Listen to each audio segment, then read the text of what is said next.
Good evening. Welcome to another edition of the 411 Talk Zone radio show. My name is Leon Jones. Got another good one for you.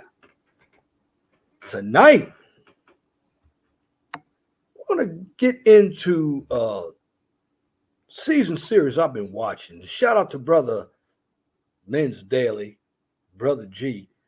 I discussed it with him offline last night.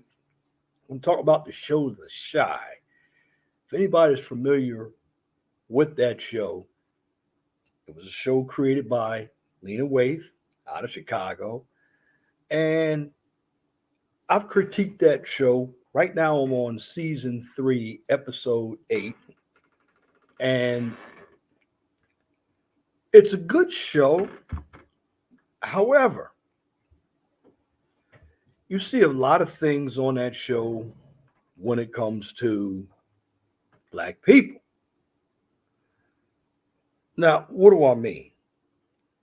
Well, you are in the neighborhoods of Chicago, particularly the South Side, usually around 63rd Street.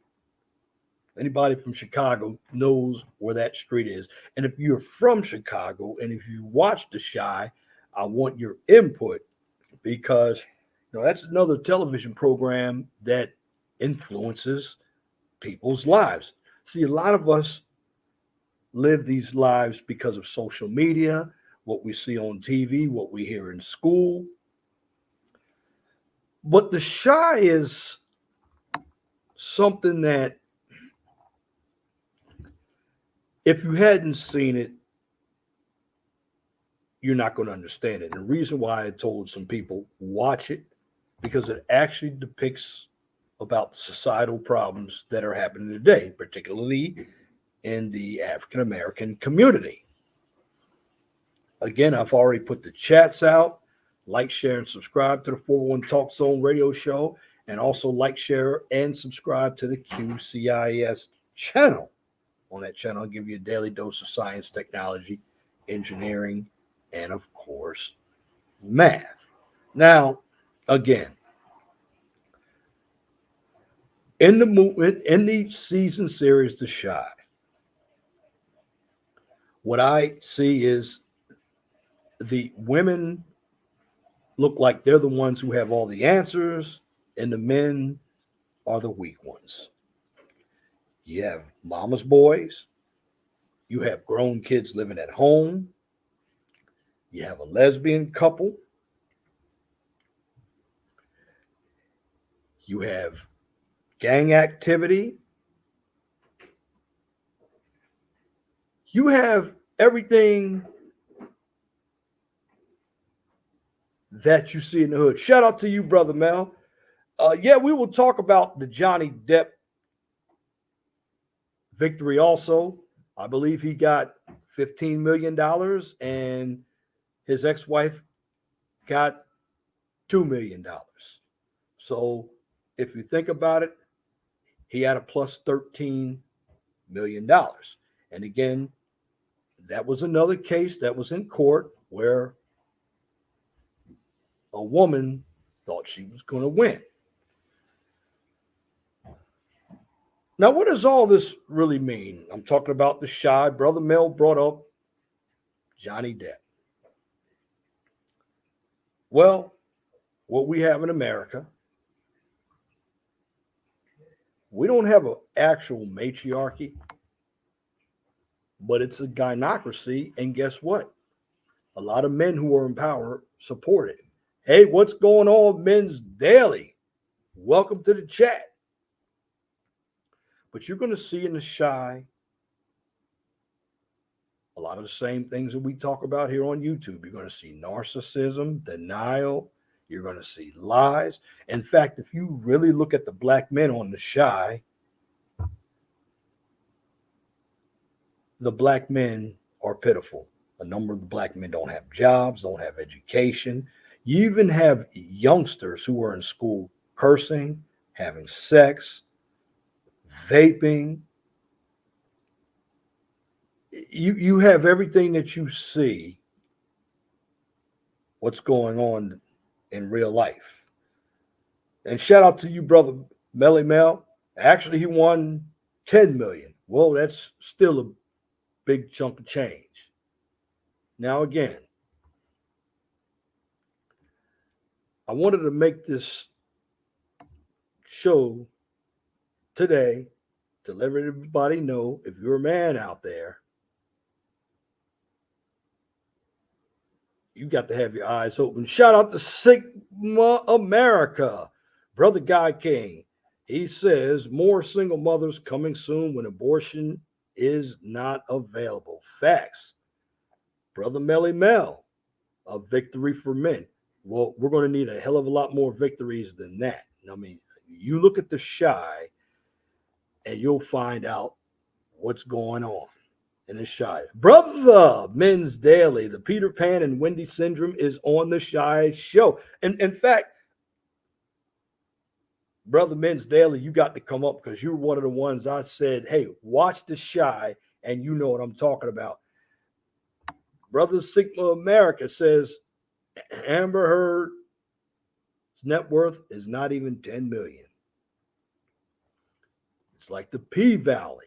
Shout out to you, brother Melly Mel. Well, again, men, you watch the shy, you see single mothers. This is what happens when you have women running everything. And this is no slap to women, but most of you all can't run anything, especially the black ones. Not saying that you all don't have the education, the tenacity, you do. But sometimes you don't think about what you're doing. And in the shy, you see exactly what I'm talking about. And chat, if you haven't watched The Shy, you need to turn it on so you'll know exactly what I'm talking about. Brother Men's Daily knows exactly what I'm talking about because he's even seen it.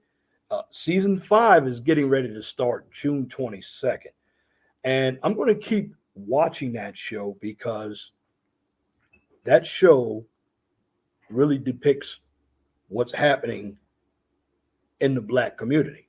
Again, if you're not familiar with the show The Shy, it takes place in South Chicago. Now, again, on that show, men are depicted as being lazy, bums, homosexuals, because you even have grown kids at home. In fact, one of the mothers on The Shy has her grown son, who is a baby daddy to 3 different baby mamas. He's living with one of the baby mamas. You don't know what happened to his dad. All these women who are married, there's one who had a dad also. And I believe the one who has the 3 baby mamas, his dad has 5 kids by different moms himself. You see, hey Celine, how you doing? But you see where I'm connecting the dots? That show, The Shy, depicts what's going on out there with the single mothers. And again, I'm not going to get on the single mothers, but you have a number of them who, in my humble opinion, they they don't want the man, they just want the child. The child is nothing but a money grab for them from the state. And just depicting everything that I saw on The Shy, a lot of these single mothers are very immature, selfish, unrealistic expectations. And again, you got a lot of these dads out here too who aren't taking care of their children either. A number of them are broke, uneducated, and of course, they didn't learn anything because they didn't have the proper structure growing up. So when we look at generations, now I'm from Generation X, early Generation X. Now, the funny thing about Generation X is we were mainly the latchkey kids because the earlier generations, such as the baby boomers, and then you had the silent generation, one parent stayed home. However, with my generation, we had to learn everything while both parents worked. Of course, if you were born in the mid 60s like me, you actually saw what was going on in the 70s. Watergate, the fall of Saigon, Patty Hearst, Gerald Ford was the president. After Nixon went through the Watergate scandal, he resigned. I was 9 years old when he resigned. But we also saw TV shows like Archie Bunker, The Jeffersons. There was a lot going on in the 70s. And the 60s and 70s have really changed the culture. Shout out to Celine. She says, many single mothers are having babies. They don't know they should round the baby's head so that it's not flat. Okay, you have to elaborate on that grammatically for me, Celine. Many single mothers are having babies. I'm just going to leave it at that. Well, that's true. That's why they're called mothers. They're not married.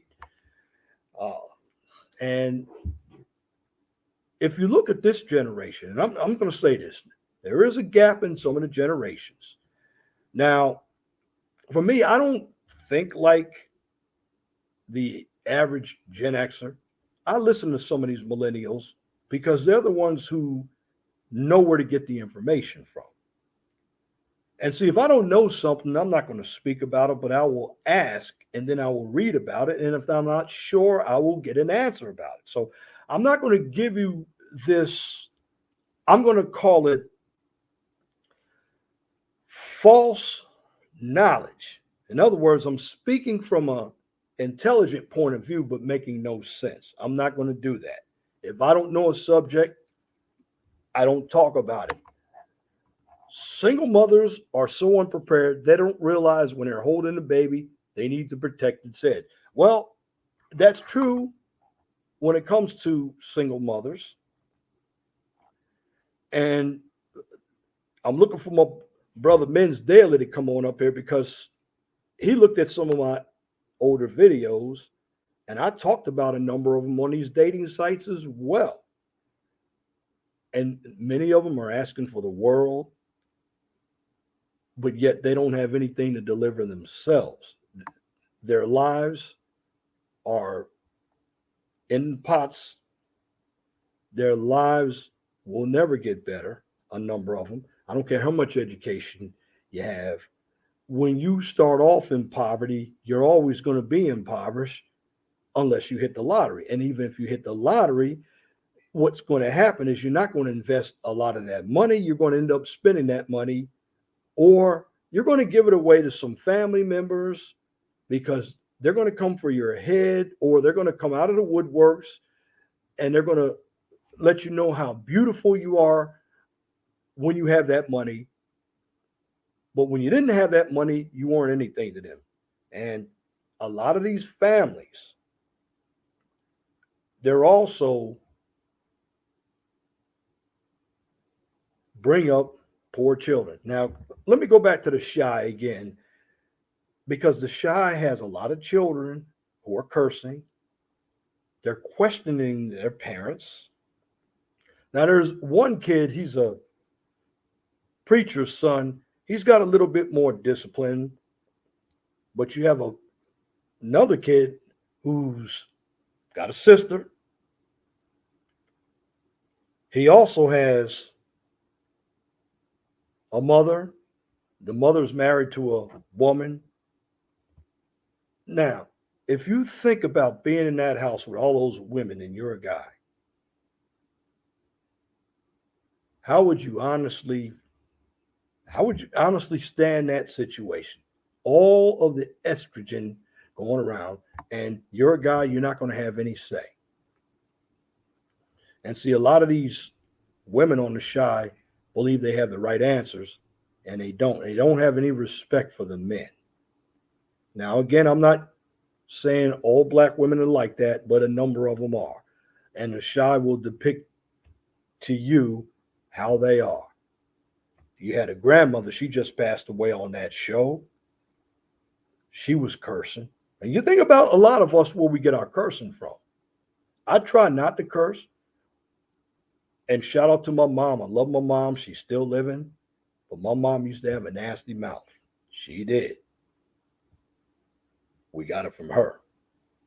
My dad didn't curse at all. He was mainly a disciplinarian.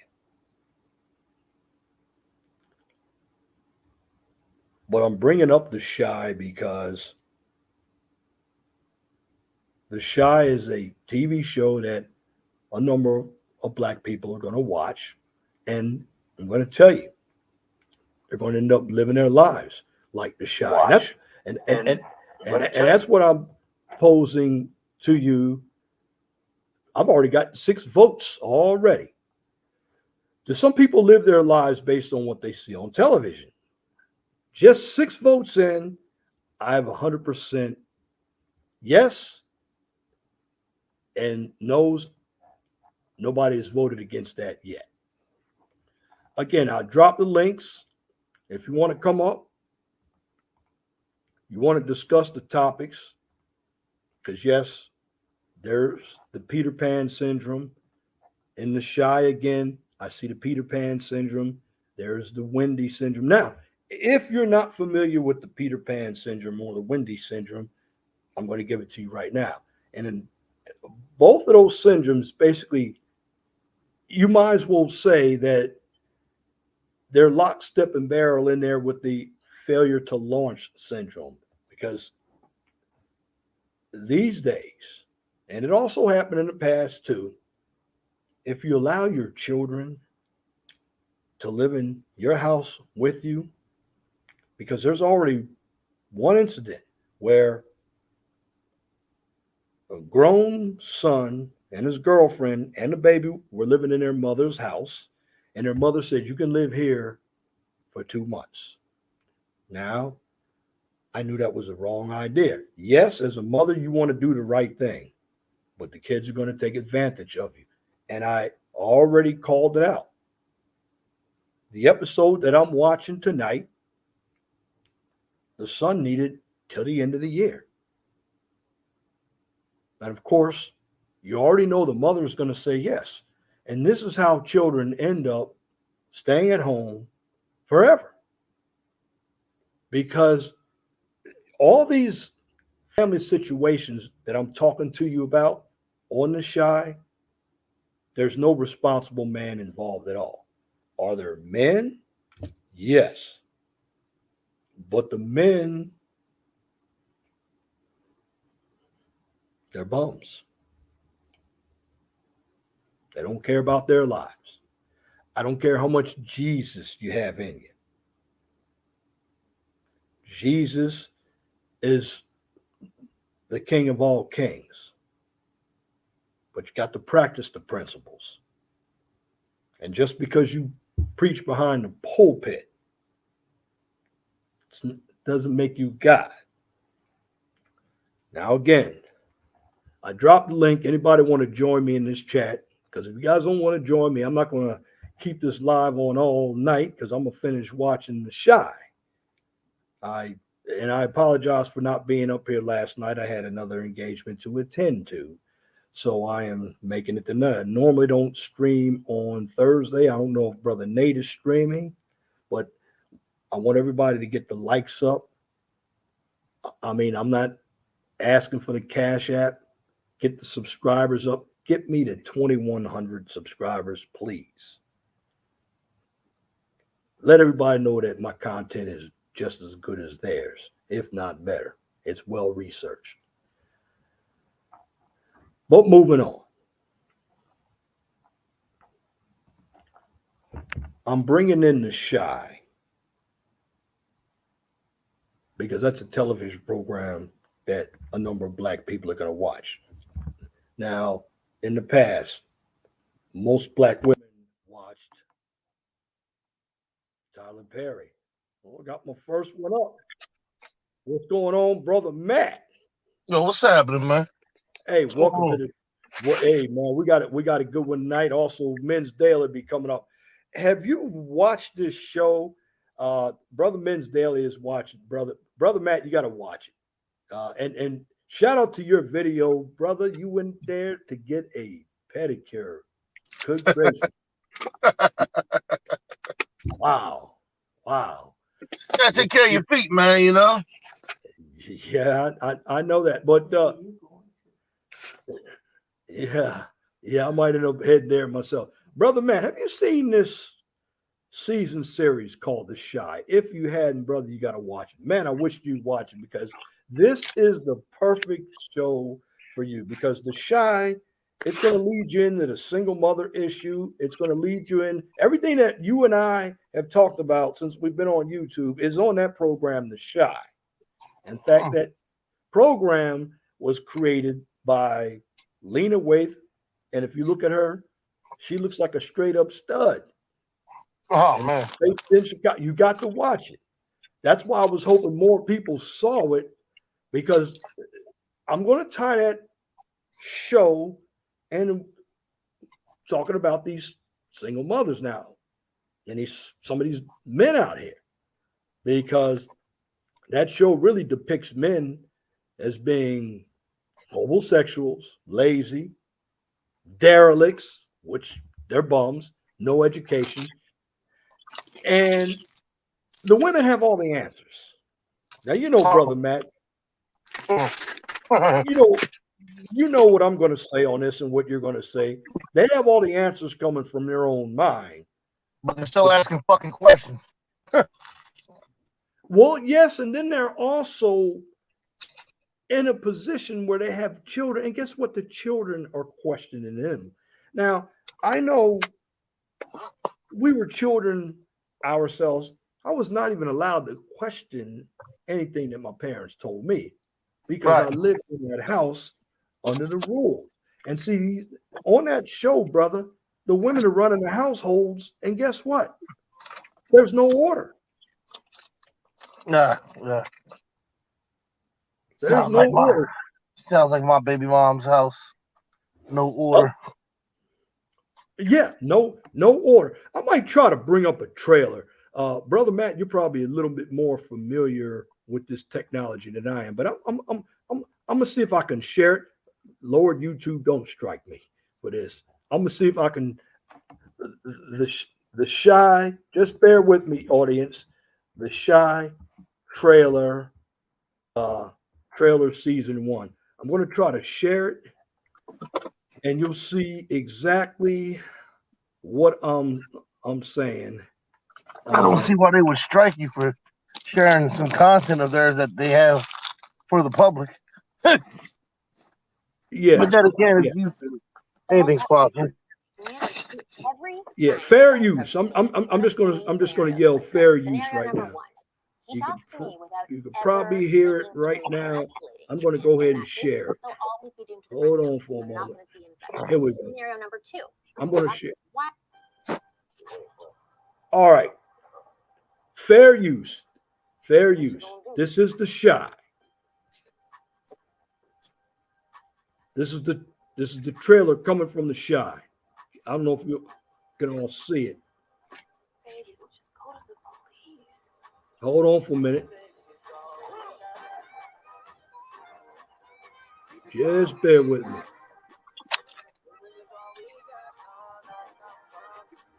It's on Showtime. There it is. This is just a trailer. I don't know if you could see it or not, but I'll get more to that. Fair use, fair use. So I'll stop sharing that for a moment. But that program right there, and I'll get more into that. But brother Matt, you got a lot of these crazy individuals. Look, you live out there in Canada. Do you see a lot going on out there in Canada? Well, I was out there with you in Canada when I came to visit you, so I know what's going on. Yeah. So nothing seems to amaze me anymore when it comes to inner city, economically depressed areas like Camden and others. not surprised by anything anymore, man. Is yeah. And Brother Men's Daily, he's only seen the trailers. The Shah hits on the money on today's current society, decisions, and behaviors of black people. Facts. Matt, you gotta watch it. That if you watch it, and we bring it back up on the show next week, but you got to watch that because this is definitely something that you would elaborate on because it talks about everything from the streets. A lot of hustle Must be going deep. on. It's pretty deep. Angels don't watch the Nazi propaganda machine or the devil's eyes. Shout out to Angels Don't Fall. Well, it is a lot of propaganda going on in these streets out here, and brother, as black men, what I'm going to say, what we have to do if we don't want to be part of the stereotype, we got to continue to get our hands dirty. Um, when it comes to we as black men, many of us we're allowing the gynocentric culture to take place because many of us as black men, it all came down from, of course, different generations. Generation X, my generation, the baby boomers, and it's in your generation. Um, we just allowed a lot of bull crap to happen. And shout out to Right. Men's Daily. What's going on, bro? Hey, what's going on? What's going on? How you guys doing? Hey, big body, how you doing, man? What's happening, champ? How's it going? All right, I just got a notification of a new video you uploaded, man. Yes, I will go and take a look at it after the stream. Yeah, I got the No, no, that's notification. just. Hey, look, man. I was actually trying to get into something, but I was actually getting a pedicure and trying to do a video, and I might say, oh, I'm gonna redo it, man. I'm gonna do a part two to it and really get to it, but I still put that video out because hey, man, you gotta take care of your feet, man. You know, a lot of brothers be out here doing a eating and skating and doing a 40 a week or 40 plus, and you gotta tend to your feet, man. You know, you gotta keep your wheels going, man. You gotta keep your wheels right, you know. So I just, I let it play out, man. And there's some humor behind the video as well, man. Get you cracking up and rolling while you're at it. Oh, no problem, man. Yeah, we've been talking about in the travel community, man, about guys over in Thailand, man. Go to Zubin Thailand's channel, man, and Dennis Pierre's channel, man. You know, Dennis Pierre talks about Brazil, and Zubin Thailand talks more about Thailand. But he's talking about how they go into the barbershops over there, and you got to remember everything is in reverse over there, right? So the women are in the barbershops, man, doing our hair, man, nails, massages, pedicures, man, the full blown, right? He had a full blown massage, dog. Plus the hair done, man. You know, trim, nose hairs, whatever you need, man. All in, man. A 90-minute massage for like $30, man.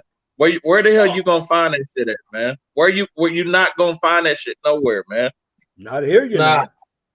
no, No, not here. not in the United States. Hey, shout out to Jenny V, and I got a newcomer here. Shout out to Positive Indifference. Good evening, brother G. Did you get a chance to see those trailers? Now you got the jailbroken or whatever it is, the Fire Stick. Yeah. And I was watching that season 5 premieres June 22nd. So in a few weeks it'll be coming on, and it. If you looked at some of the trailers, I tried to pull the trailer up, and somehow it just wouldn't play that well when I pulled it up here. But yeah, you probably got to kind of navigate, because what I did is I looked at the trailers on YouTube, and they pulled up like that, man. They got like a couple videos of them, but on my Amazon Fire Stick, I got a jailbroke Amazon Fire Stick where I can look at shit damn near almost anything. You know, really depend on the files on there. You know, some of them I can pull up, some of them I can't, or whatever.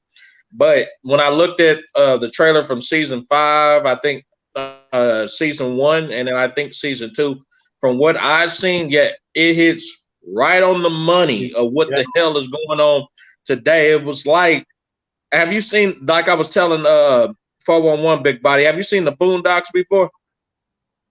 I heard of it, man. didn't get a chance to really follow it because it didn't grab my attention. It came out while I was locked away, and then when I came home, I tried to get into it, but my mind was somewhere else at the time. As far as where so I don't really watch too much TV, man. Ever since I got doing time, I stay away from that idiot box, man. Yeah, I understand.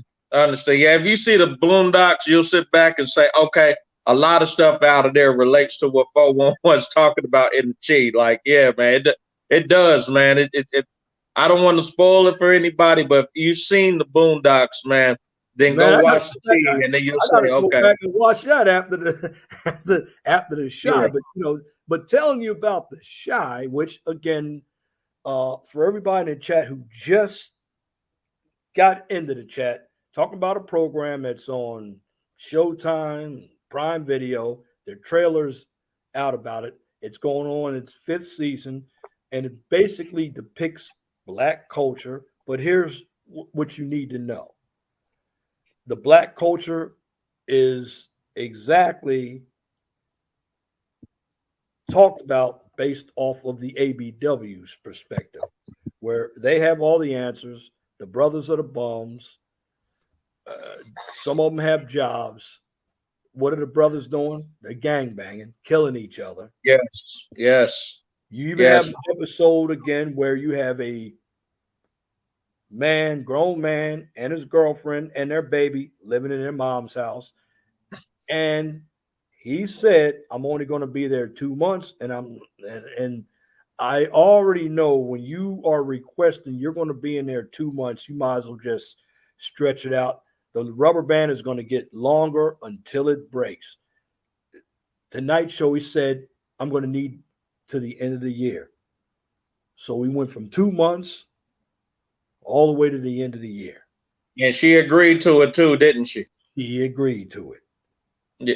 Yeah. I mean, that's the society we in or whatever, right?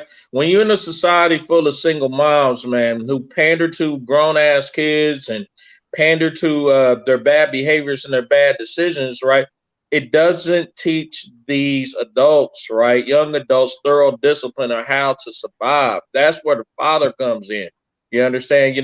Because if there was a thorough father in the picture, I guarantee, man, that he wouldn't be actually, being in a position to negotiate with his mom like that, man. And well, let me get an extension.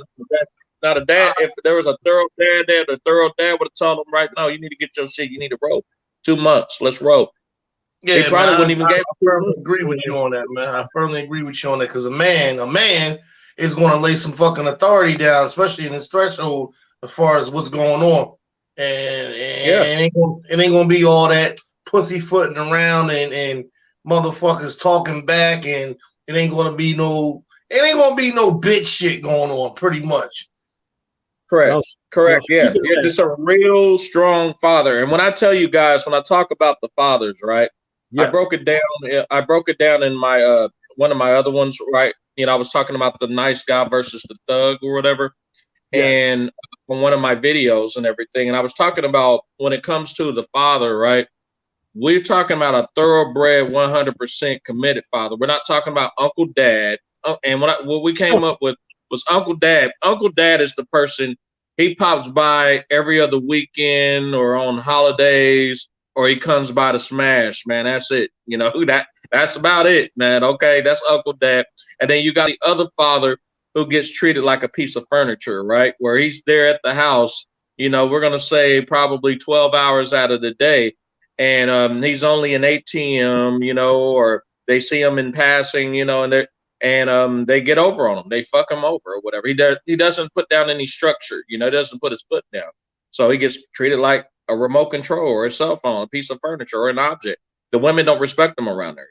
And I've seen that happen too many goddamn times, you guys. You'd be surprised, man, who actually pander to this type of behavior, So, but this is what happens when you allow single mothers, right? A nation of single mothers, and also a nation of just women in general. Not all of you guys, but in general, just run things, because we're starting to see even more of the results, though. What happens when you kick out the father out of the household, or sabotage your relationship and turn around and try to blame the man for everything? We're seeing the results of it right now.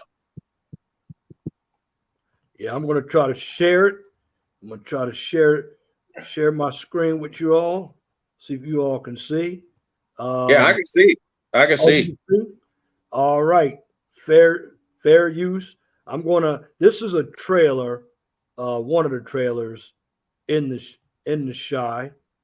Let me see if I can play it. Is that season 1? Season 4. Season 4 trailer? Okay, gotcha. Okay, I've never seen that one. I've seen season 1. Season 1 trailer looked really cool, man. I'm not gonna lie. Well, it won't even let me play it. Hold on. Let me see if I can play it. So I need All two right. monitors here. Uh, let me let me let me play it. All right, I'm gonna add it. Just bear with me, audience here. Why? I'm going to change our city forever. Okay. All right, can you all hear it? Yeah, we can hear it. Kevin, hurry up. My dad catches you in here, he's gonna kill the both of us. Fair use. Man, look at us. 3 Musketeers back together again. You look what the boys what they're wearing. Gangster or mayor? That's the gangster. What's the problem? She Tom yelling is at in you? it? She just being quiet. When a black woman is being quiet, that's when you need to be afraid. You hear that? This will probably be the hardest decision you'll ever make. It's gonna affect you for the rest of your life.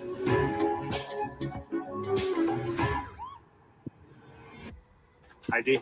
What I gotta show you my ID for? Come on, Jay, let's go. That's what's going on.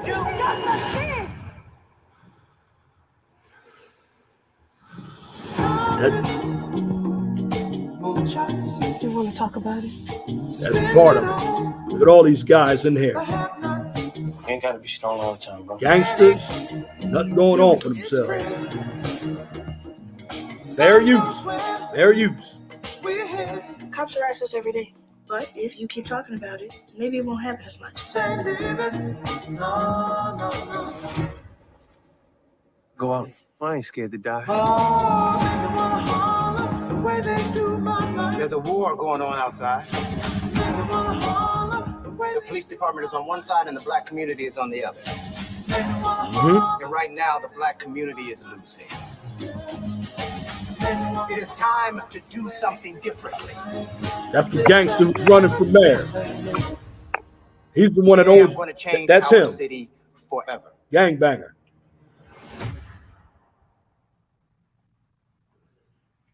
But that's some of the excerpts that you see from that movie. That was a trailer I played. That reminds And me you of said that that crooked was motherfucker. season 4, right? Season 4. Go ahead, brother Matt. That reminds me of that crooked motherfucker from Power, Lorenz Tate. He's trying to run for senator and shit. He got some bullshit on his background though. He got a dirty past behind him and shit. Wow. That's exact. That's it's sort of like Power, and just putting it all into perspective. You think about it, all the TV shows that have black men in it. What are we in those shows? Are we executives? Are we educated?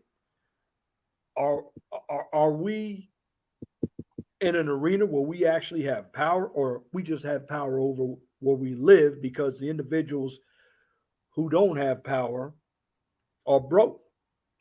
There's power, but there's limited power, if you will. Yeah. Very, very limited power, It kind of really depends on how you look at it, Majority of the guys I've seen probably got power within their neighborhood, probably power within their companies, right? Right. But you don't really see them doing any serious boss moves. You don't really see these guys out there doing like Bill Gates moves, or Jeff Bezos moves or any shit like that, or Shout out to Deacon- shout out to Deacon- Martin Luther King moves or anything like that. Yeah, shout out to brother Deacon Naker. Shout out to you, brother. Yeah, and again, you saw some of it too there, brother Men's Daily. Some of the trailers. I'm going to say if you got an account with Showtime or Prime Video, Mhm. you you got to watch it. You got to because you some of the information that I've seen on your channel. And shout out to brother Mensdale and shout out to Big Body Productions. Get to their channels, like, share, and subscribe to their channels as well.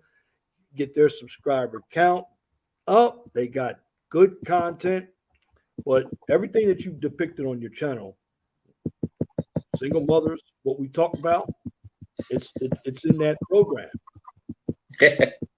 Listen, I mean, like I told you, we were talking privately off air, man. When I did that single mothers video, and for the record, you guys, if you guys go to my channel, you'll see it. I did not expect for that thing to take off. I did not. Personally, in my opinion, if you go to CRP Archive, the CRP Archive, and go to you're gonna look up CRP means Coach Red Pill. Okay, you go to his channel, right, Coach Red Pill, or type in CRP Archive, because on his regular channel, he blew up all of his videos or whatever, and just put some other like borderline conspiracy theorist stuff on there. I don't follow the conspiracy theorist borderline stuff on there, about Ukraine and none of that shit. No, I'm more structured towards the stuff that he was giving guys advice, man, and fathers, man, and men, young men on like just how to survive in life, man, and what is the difference between the pills and everything. And when he made his "Don't Date Single Mothers" video, oh my God, when he launched that thing, man, that man had over like damn near 700,000 views on that shit. Man.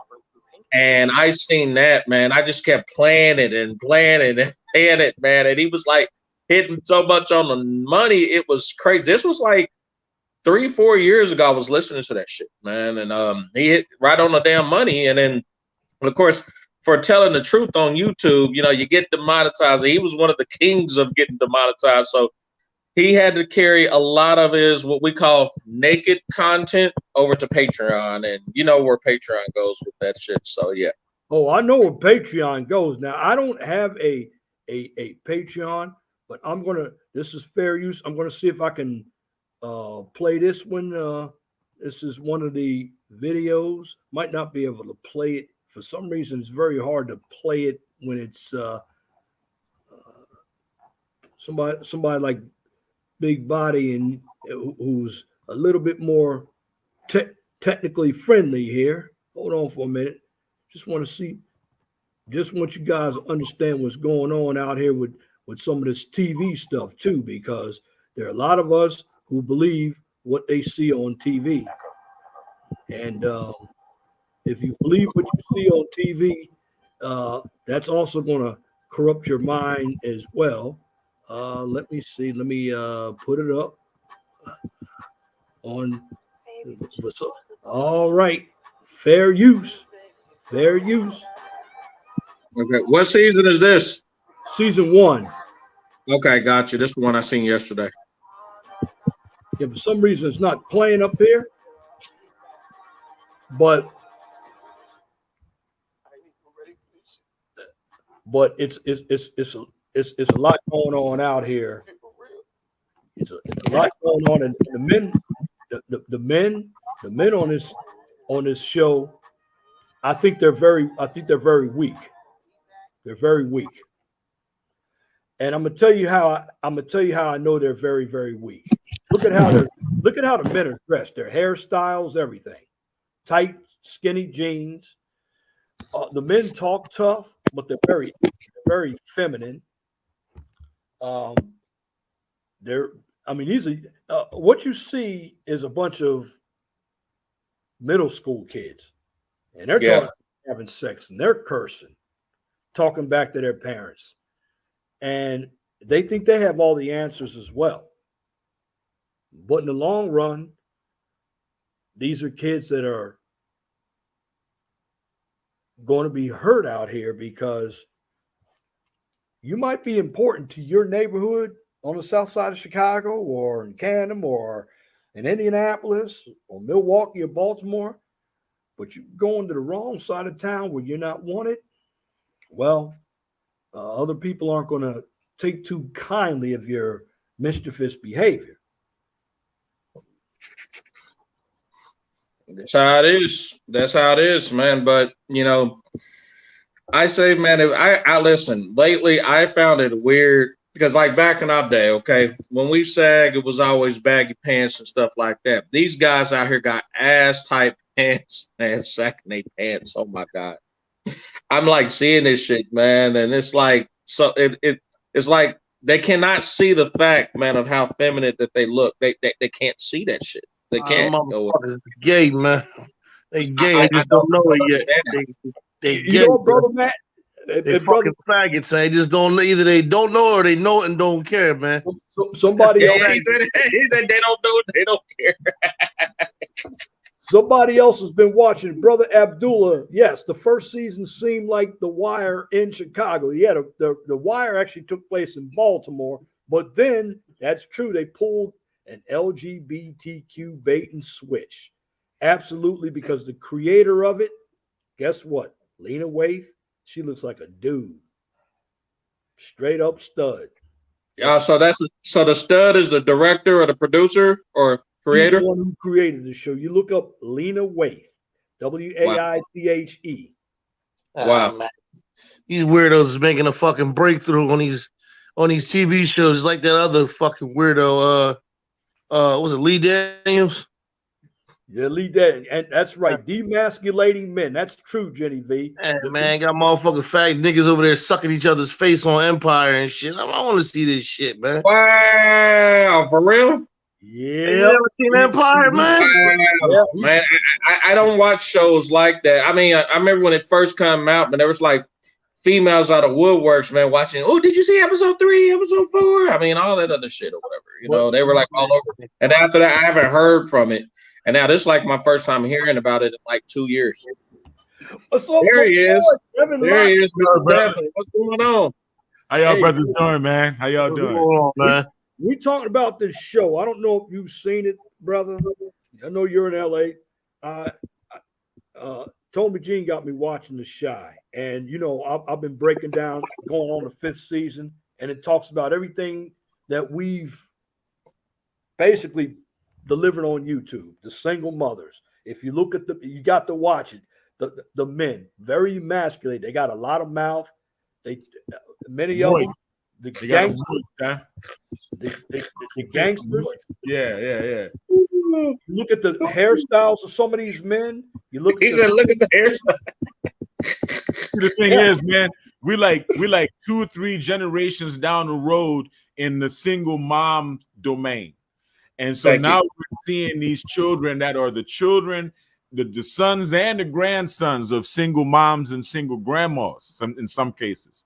Yes. Yeah, that's why I was telling 411 the other day when I was listening to his single mom video part 2, right, where he was talking about the grandmom. I didn't even know who grandmama was. I thought it was grandma. He said he broke down grandmama. Can you tell him what's the difference between grandma versus grandmama? Oh, the grandma. If I'm not mistaken, the grandma is usually that chick that's about 30-something years old, and the grandmama is the 30-something-year-old's mom. She's the grandmama. or she's the grandma who the great grandma, huh? Well, no, I want to hear this. She's a grandma and a mom at the same time. In other words, her kids are all grown, but she decides, I want to make another baby because I want to have a baby. So she's already a grandma. Her kids are grown and had kids, but now she has a kid of her own at a late age, so she is a grandma, and grandmama. That's it. You got to catch on. That's why I was like that. That'll start to make sense when he kept mentioning grandmama. I'm like, I thought he was talking about but I kept I had to replay his video like 4 or 5 times to catch on, and then now I understand why he broke down the generation gap. I don't have no beef for the late reproducers now. Yeah, but if my thing is, if your kids are already grown, and gone, why do you need to have another baby if you already struggle to take care of kids alone? Yeah, I mean, unless you figured out how to run a business and now you're going to do it the right way because you have enough financial acumen to provide for them the way you didn't provide for the first batch. Well, 411 actually talked about that in this excerpt. He was talking about some of the women who actually go into adoption. You know, where in generality, they don't care about the goddamn kids. No, they just care about that check. Of you course. know, and That's use the right, right? yes, and use the kids. The kids are a front. The Yeah, kids, kids are are- like. Do you know what? Do you know what yesterday was? Do you know what yesterday was? Yesterday was First of the month. okay, brother Matt. What happens at the first of the month? Yeah, I know rents do it the first of the month, but something else. All the crackheads line up at 11:58 p.m. at the ATM for 12 o'clock to hit, and then they get their little money and they run to the drug sets. No, go ahead, man. Go ahead. Yeah. No, man, it's the first of the month, man. I always say, man, first week, man, the first week of the month. I always throw it out there because sometimes the bank is late or whatever, right? You know, depending on the financial institution with the government or whatever. But that's when people get what I call the crazy checks. Okay, you know, I call them crazy checks, right? The fancy word is Social Security checks and all that crap. No, I call them crazy checks. Well, Social Security is a little different. So They get child support. I'm talking about that first of the month is when all the welfare check. I know here in Indiana they do. Yeah. Oh man, yeah, the handout whole program. Yeah, Matt. Yeah, Yeah. The welfare checks come around the same time as the Social Security checks come out. It's all the government. You know, they all come out the same damn time. You know, as you know, the crazy checks, i.e., Social Security checks, they all come out the same time. But there's something with that. Yeah, shout out to brother Trey, the Evil Wabbit podcast. He needs that check to keep coming in. See, That's right. all this is making sense. Laughing dog, people that watch TV are mind control. That's a fact. But That is a fact. But this is what you're going to see when you watch that program, The Shot. Yeah. And brother Abdullah called it out. It is from an LGBTQ perspective where women are running everything and the men are emasculated. Right. And you know my favorite saying, man. Two dicks don't mix, man. Fuck it. You can't have two motherfucking cocks sitting in the same fucking cage trying to run shit, man. It just don't work. It don't work, man. Well, you know, that's actually, and even if you're a female thinking you a man, it just don't work. But brother Matt, you mentioned up a point because they had the scene, a lesbian scene, where one of the lesbians was wearing a shit. thing. Yeah. What, a strap on? A famous Amos. Yeah. A strap on? Yeah, and they had the scene, and the woman that was actually taking it acted like she was enjoying it, but you know the love canal is only made for about 6 to 7 inches of dick.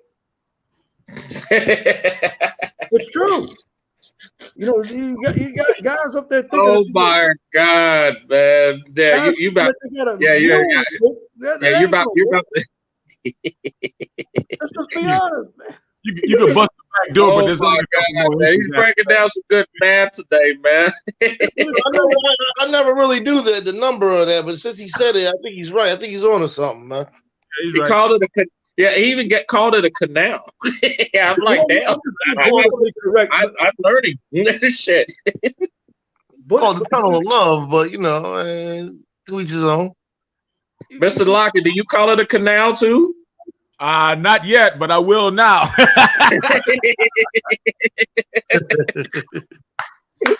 Wow. But that scene and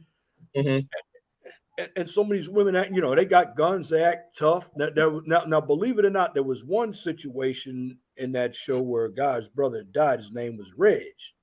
Okay. Now, his brother was dating a tranny in that movie. Okay. And they showed him kissing on the tranny and everything. Okay, but the brother was supposed to be straight, right? But dating a tranny? Yeah. Oh, man. All of that. Devin, you seen it? Devin, you seen it? I do not even have television piped into my house, brother. Okay. I do not. I do If you got, I didn't know you might have seen it on YouTube or something like that. I don't know. Nah. This is the closest I get to TV is YouTube. You know, we have internet in every room, television sets used as the monitors for the computers in every room, but no TV, man. I refuse to expose my children to that, man.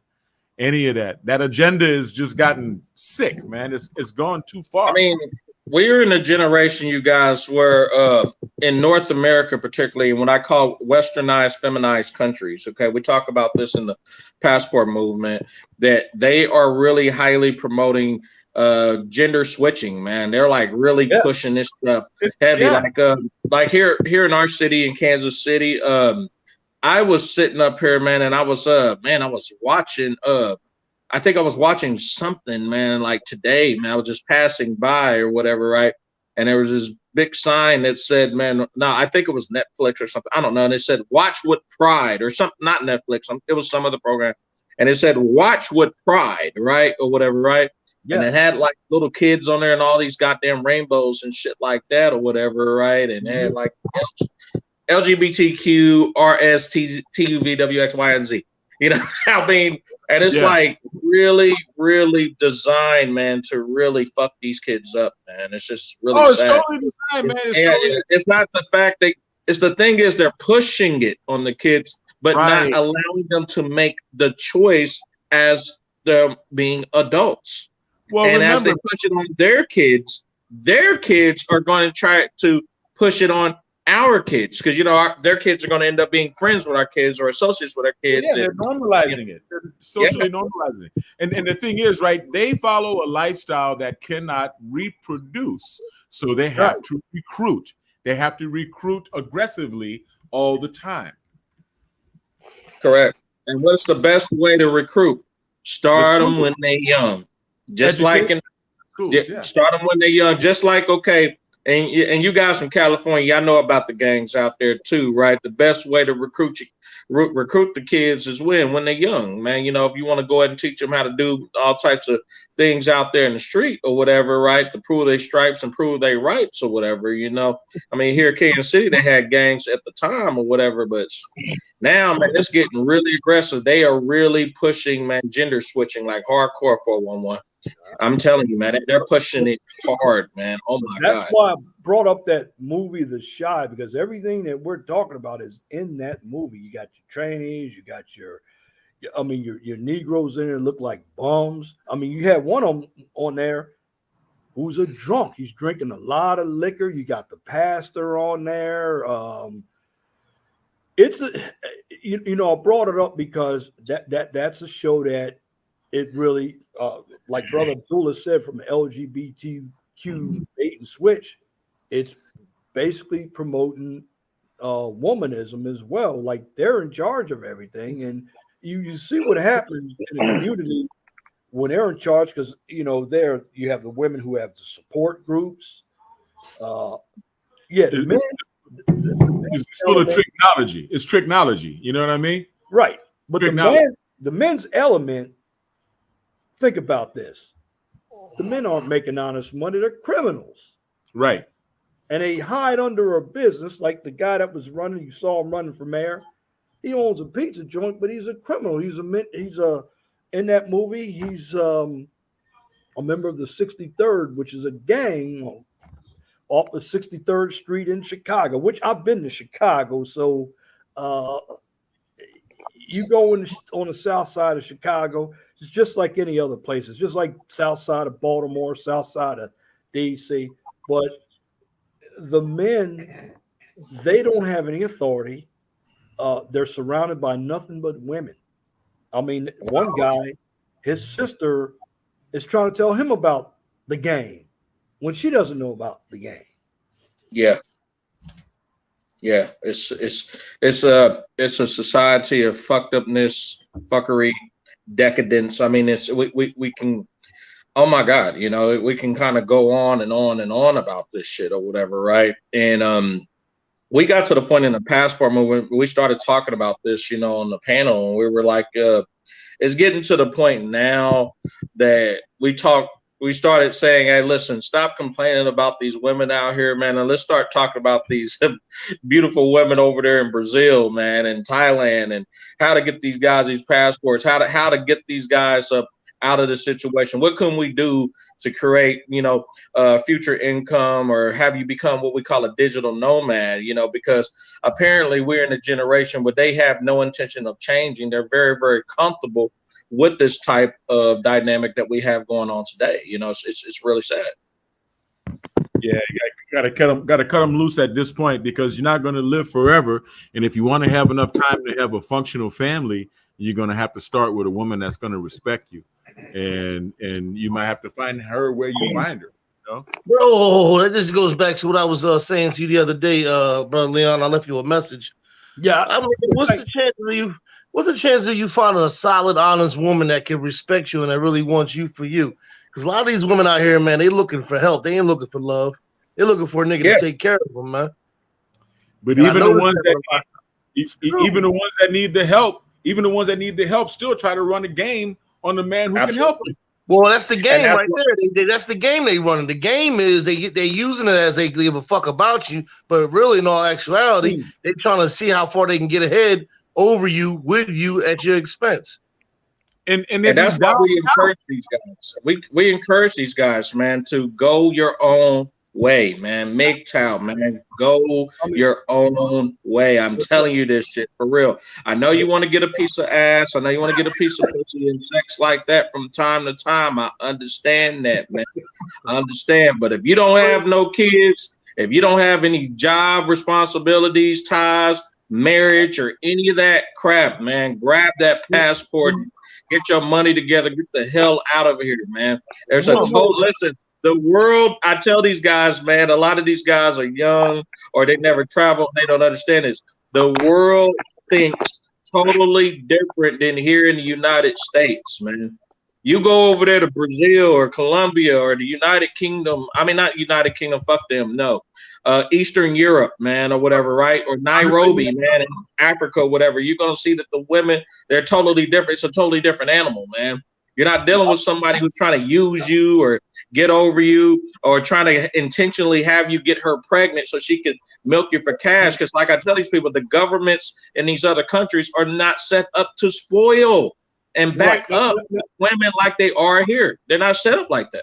Now you think about what's going on too, like that other child and he was a child, that 18-year-old, that he was a Hispanic and he did that shooting down in Texas. You know, the media didn't cover that. If it was a white kid, the media would have covered it like they did in Buffalo. But, you know, even at a funeral, you know, Tommy G just brought up something too. You know, they had a funeral in Wisconsin and the Negroes got the shooting.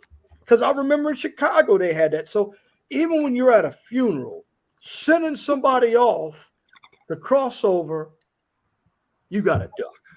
And that happened in Chicago, I believe, a couple of years ago, too, at a funeral. It happens here in LA, man. Yeah. It happens here in LA. Yeah. So we are, it's not the land of confusion. I believe this is all set up by design. It is. And the people who watch television are the ones who receive that programming, and they believe that defines us. You see, like for them to show that businessman who happens to be a criminal as well. He's a successful businessman, but I guess he's so intrinsically morally inferior, right? He's intrinsically morally bankrupt that he's just got to be a criminal on top of having a successful business. These are the messages that we don't realize they're programming our children with this, man. Right. And this is why I brought up The Chi, because The Chi has the single mothers in it. It also has, of course, the violence in it. And Brother Lockett, you brought up something that was real swift there, because that was what my poll was about. Do some people live their lives based on what they see on television? And so far, 17 votes, I got 100% yes and no no's. 100%. So we got people out here who are paying attention. And it's up to people like us. Now, I'm not God or Jesus. I'm just an average man, but I'm just putting common sense out there. Yeah. But it's getting to the point, man, that everything that you see on TV now is more on social media and platforms like this. Like I can go watch the news on YouTube, man. I can watch today's TV shows on YouTube, man. And then also too, you can cherry pick the creators that you want to deal with, man. You know, have you thought about doubt about it this way, that the woman who so happened to look like a stud that created that show, there's a reason why she created. There's a reason why she wants that message portrayed out there. I mean, that's a whole deeper rabbit hole. If you kind of sit back, put the red pill glasses on and with the red pill lens and kind of analyze the situation and think to yourself, what type of message is this person who looks like a goddamn stud is actually trying to portray to these people out there besides just making money? You see what I mean? That's something to think about. Yeah. Destruction of the black family, destruction of the black society through the destruction of the blac family. Right. The Black American Party is gonna put an end to that shit. Well, we need more men. I remember the Detroit 300. If you notice that was basically derailed by a number of black women up in Detroit. These black women got up there because they wanted to protect their community, like men should. But it's a number of these ABWs, and they're the ones who believe in the LGBTQs and that feminism, and they believe in it hardcore. Yes, they do. The alphabet community, as we call them. Yeah. And my whole thing was this, though. I mean, do what you do, but just don't push it on these kids, man. Let these kids be kids. I had a neighbor of mine one day. He wanted to hook his son up with my daughter because his son, he tried to push the fact that his son had a crush on my daughter, man. And I had to tell him, man, these kids are like 10 and 11 years old, man. We got to let them grow, man. You can't be pushing them into being boyfriends and girlfriends too early, man, or whatever, man. You got to allow these kids to be kids and enjoy themselves, man, or whatever, right? I had to sit him down and level that to him and everything, because in his mind, he thought, well, I'm going to let my son start buying your daughter this and that. No, you're not. We're not going to tolerate it, man. They're going to be friends. They're going to be kids. They're going to enjoy themselves and have the life that me and you used to have, but they're going to live it because we only got a short time on this planet. And after that, we got to go, man. But before we look at it, man, your little boy and my little girl, we're going to look up and they both going to be 21, 22 years old before we know it, man. No, it's just like that, man. There was one scene in The Chi where there was a father, and the boy, and these were middle school kids, and they're about ready to get into it. And the father said, "Son, you about to fuck my daughter." Called the little boy out. Oh no, I was. Oh yeah, you were. I mean, wow. Yeah, in that movie, you hear the cursing, and these are middle school kids. Okay. I mean, they're talking about smashing and going out. And they don't even have any money. You're living at home. You're not driving. Yeah. And then again, the gangs, everything. I mean, we know street life is going on out there, but these young kids, they're going to imitate what they see their parents do. Yeah, correct. And society, because if the parents are not in the home, right? If the parents are always at work, if the parents, or the dad's playing Uncle Dad or any shit like that, who else are they going to go and get the example from? Society. That's and right. Society could be anybody. Could be the streets, could be TV. Hell, it could be their own cousins or whatever. And if their cousins are a piece of shit and they figure that's the norm, man, then hey, but it's sad, but that's how it is, you guys. But something you also see on that show is you see a lot of black men who are homeless. I mean, they're living off of women. And I'm like, wow, whoever created that show really has a bad black taste men. About black men. That's why I'm encouraging all you brothers up here. You got to watch that show. I'm like, wow, look at this. And you will see exactly what I'm talking about. I mean, it goes 45, 47 minutes, it goes by quickly. But if you can analyze some of the scenes in there, you will know exactly what I'm talking about because it is happening. And people who don't care, they're going to become the sheep and they're going to start believing this nonsense. And they're going to come to us like, oh, I got knowledge here. No, you don't have knowledge. Somebody told you something. Absolutely. Absolutely. it goes back to what Tom Likas said on the Tom Likas show, right? For years, right? For years, the men in society was always, if you look on TV shows, sitcoms, even commercials, didn't matter. Even on radio, the man was always known as the blubbering what? Idiot. Yes. That's right. But this is the same guy who created your chairs, put in your electricity, right? He's actually created your roads, your bridges, right? He came out with the Ford cars, right? The Honda, the Toyotas, or whatever, right? No woman has done that. But yet, if you look at some of the sitcoms and some of the things that we have been looking at for years or whatever, the guy was always made the idiot. If you look at Married with Children, it was the same shit. You know, Al Bundy was looked at as what? The goddamn idiot. On The Simpsons, the husband is looked like what? The idiot. Family Matters. I mean, it goes on. You understand? Yeah.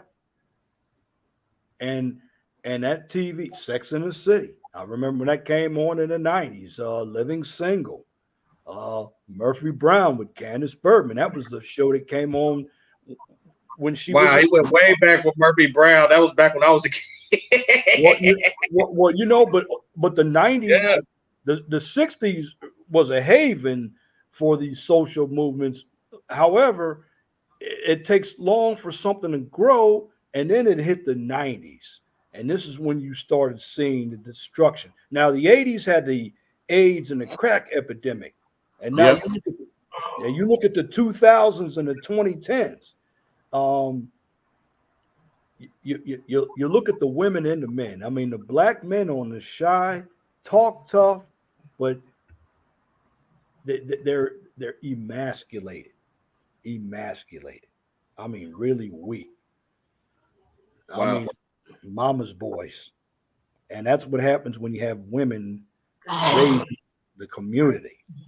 And so, and on the shy, you're saying that the women runs like 90% of almost everything. They're always in superior positions on that show, right? Well, the women are, right? The support groups, they're the moms. They think they know what's right. And the man, even if he's in power, is basically answering to her. It's a damn shame. A damn shame. So if he has a plan, his plan's not going to be heard over hers. You have a brother and a sister. Sister's actually playing Keisha. She has all the answers for her little brother. So it seems like it's based off of just a hardcore matriarchy, if you will. There's a hardcore seasons and seasons of just matriarchic bullshit. I mean, of female superiority. And the guy is the subordinate, blue pill beta little bitch. And something else you need to watch. Look at the police force. Oh, you got the female running it. You got the partner who's very docile, but the female, she's got all the opinions in the biggest mouth out there. Oh my God, yeah. Yeah. I mean, you're making me questioning shit. I mean, I'm sitting over thinking, should I watch this? I'm questioning it because I'm sitting up here and I'm like, do I want to see some shit like that? Because I told people to watch that documentary called The Red Pill by Casey J. And I thought, since that lady who was, I don't know if you guys seen that documentary or not, but it was called The Red Pill by Casey J. And she was originally a feminist. Are you talking about Karen Strong? No, it was like Casey J. She was she was the director of the Red Pill movie, right? I believe. And what she did was, though, she actually said in there, hey, I was a hardcore feminist, man. I really fucking was. But I had the wrong definition of what feminism was until she met guys from the mid rights movement, the MGTOW movement, the Red Pill or whatever. And what she had been knowing for years was just the woman's side of the story, man. Until she got up there and started hearing like actual men. She didn't know that men actually go through physical abuse, right? More than most likely, almost 75 times more than a woman. Like they show like some really hardcore statistics here. I don't want to ruin the documentary. Go watch that shit. That shit's deep. Yeah, hey, but that's what we gotta. Because that right there, and something else that nobody pays attention to.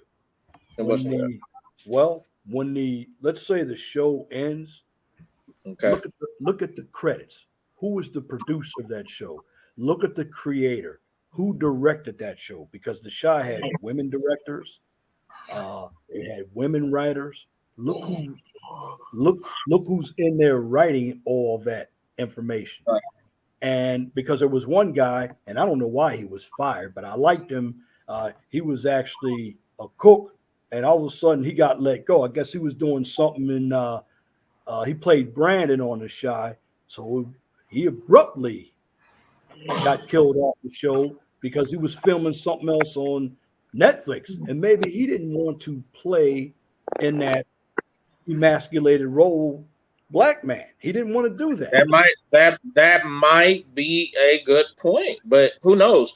He might have been making his own documentary on the side. I mean, shit, I mean, for real. I mean, it does happen, man. They stumble upon the wrong guy, and the wrong guy ends up being a red pillar in that damn thing, and they're not realizing that this guy's looking at them from a fucking red pill lens scope 24 hours a day, and they sniffed his ass out.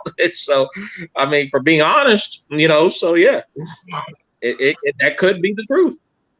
Yeah. Anything is possible. Anything is possible. But one thing that caught to my attention, what you were saying, was there was more and more of the, making the male looks like the idiot, making the guy looks like the subordinate, or the little bitch, throughout all of the series, right? Which concerns me a little bit because I'm like, wow, it lets me know.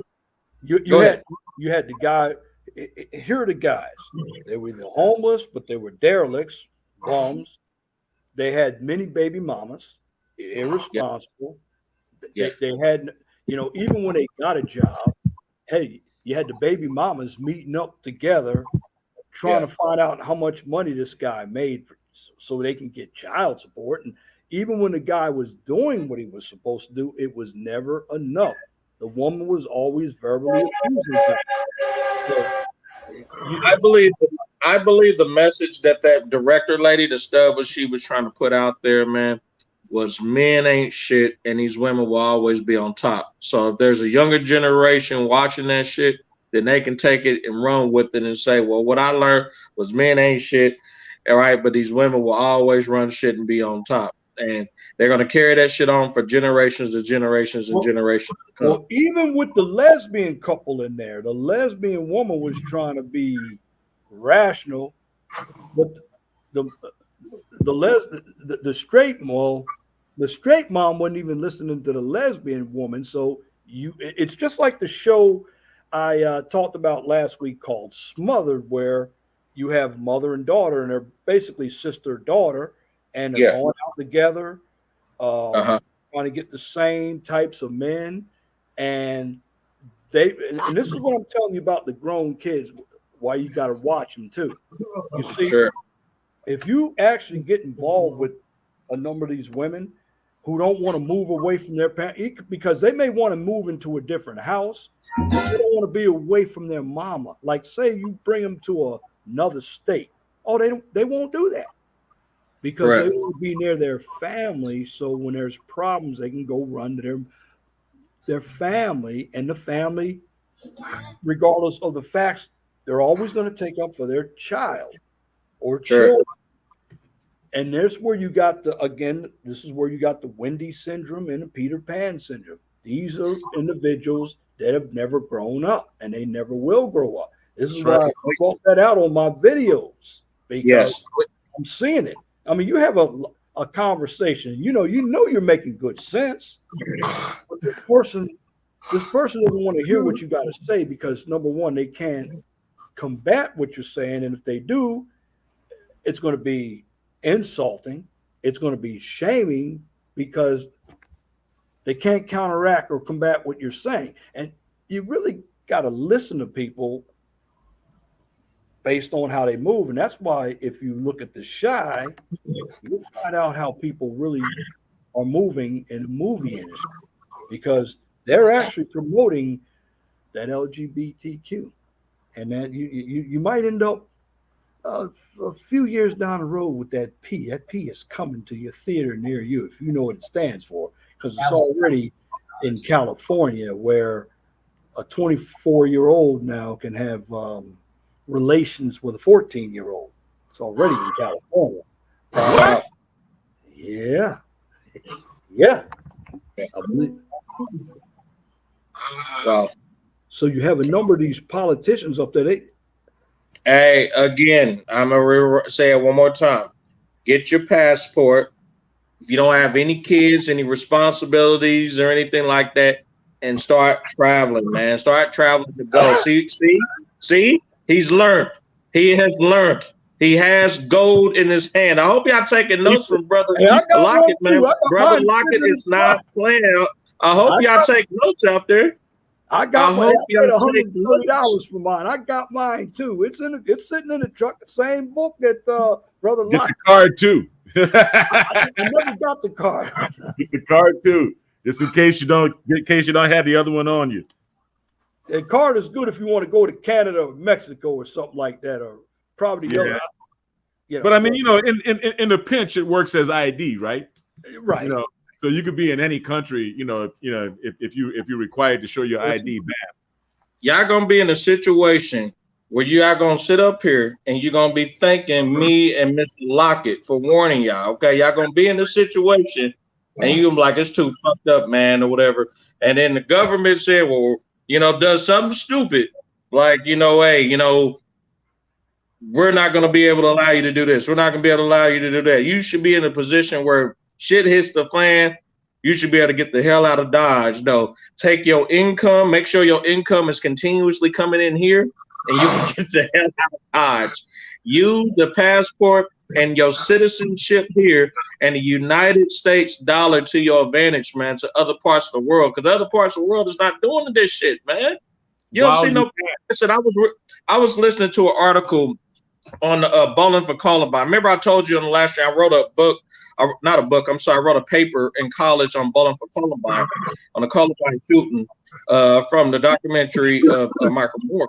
And Tokyo said something really crazy, man, which made perfect sense. They hit on the money when they said that United States is nothing but a sick gun country, man. And after seeing all these mass shootings out here, what just happened in Oklahoma, then Buffalo, and then California, then Texas. That's 4 mass shootings, you guys, man.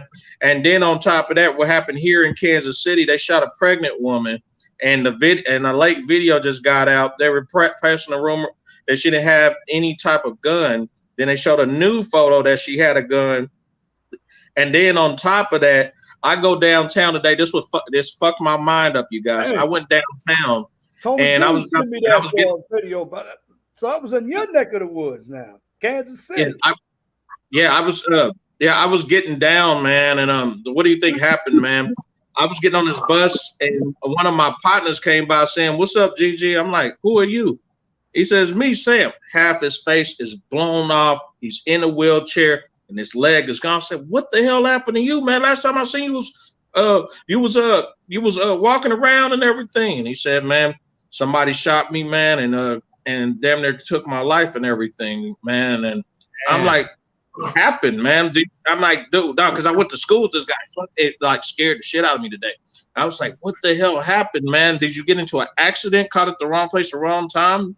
Did you have a misunderstanding?" Let's just say it was a misunderstanding.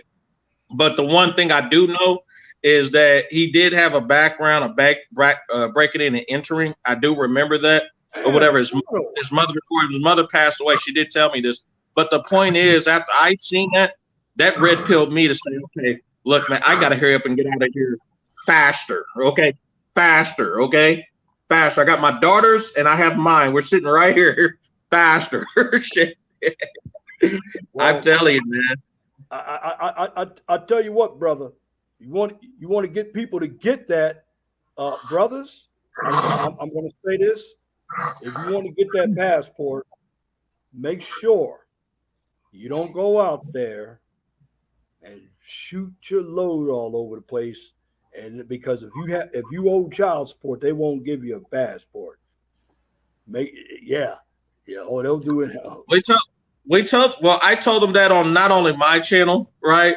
But shout out to the Red Pill Passport, bro. We had a stream about that, telling these guys to stop busting nuts in these damn women and getting them pregnant and stop getting married, man. We tell these guys this shit, right? We cram it down their throat. And if you have any type of criminal charge in your background, anything or whatever, right? And you really think you can't travel, man, I say pull your own background check. You don't assume you can't go. Check and see what's really on there. Then after that, go to a family law attorney about child support so you can get a modification of child support, or a criminal law attorney to discuss what your options are, man, because it's worth every penny of the investment, man, rather than just sitting up here and assuming that you can't do anything. I would at least like to get a no before just assuming that I can't go. That's just my opinion. Yeah. Watch the paper trail too, because there's always somebody taking the paper trail. I mean, that paper trail can come up 20 years later. See, I got a couple brothers now. I'm helping them get their a couple of these guys are older than me. I'm helping them get their passports. And one guy, I'm not gonna say what his name is, but he convicted a felon, and he took somebody out. I'm gonna just say he took somebody out. I want to say about 17 years ago, he took this person out. And after he took the person out, Missouri got a law where after 7 years, whatever felon you have, it automatically disappears, right? They expunge it. Yeah, in the state of Missouri, yeah. If it's a class A, B, or C, it's gone or whatever, right? This is how it is, okay? And so he was like, man, I don't know if I can apply. And I'm like, shit, it's been over 7 years. That was 17 years ago. Shit, go ahead and apply. Fuck it. It's the worst thing they can tell you. Also, with child support, let me tell you something else. And shout out to brother Abe Griggs. I paid off my child support. Now he's getting his passport this summer. Congratulations, Mr. Griggs. Congratulations. Child support, they will also, because I went through this myself, they will also put it on your credit report. They will also freeze your bank account with child support. I know I've had mine frozen twice when I was paying. And it's an awful thing when you got to go. And at that time, if you were getting a paycheck, you had to go. I actually had to go to a liquor store or a check cashing place to cash my check, because if I put any money in the bank, no. I see. Yeah, the government will freeze the account, right? Because you owed, right? Yeah. I remember that was a really old school tactic, man. And I remember guys used to go to grocery stores and go cash their checks because they said they couldn't cash it. They couldn't cash it at the banks because the banks would freeze their account. I never knew what that meant. I never knew. Exactly. I found that out years later, but yeah. Yeah, but yeah, man. I tell these guys, man, go get a family law attorney and go get a criminal law attorney, right? And discuss your rights, man, and get that handled, man. If you know you are doing horrible with women here, and you're tired of the crime here, you're tired of disrespect, God damn it, for real. I mean, you're tired. I mean, nowadays you can't walk down the street without a guy who's always hot, irritable, got an attitude, and ready to fight or ready to shoot, man. That's how it is out here in Kansas City, man. That shit's raw. Yeah, I heard it. When we talked on the phone, I don't hear it until you told me. The city that I hear about that's about 4.5 hours from me is St. Louis. I hear a lot of stuff going on in St. Louis. Mm-hmm. And of course up north. I hadn't gotten Chicago's numbers yet, but we're pretty fucked up here, man. St. Louis, man. There's guys from St. Louis that tend to want to come up here, man. I told these guys, you don't want to bring your ass up here. Oh no, I can handle it. And they bring their ass up here, and these guys come up. Some of them come up missing. Some of them come up in hospitals. Some of them end up moving back. I mean, it's fucked up. Well, how is the other side, the other Kansas City, Kansas? Just as worse. Just as worse. It's just the Kansas side. Just as worse. We call that Wyandotte County side, but on the Johnson County side, right, or whatever, right? That's where it's more suburban side, right? Much nicer houses, much nicer area, whatever. Still, the crime sneaks its way over there.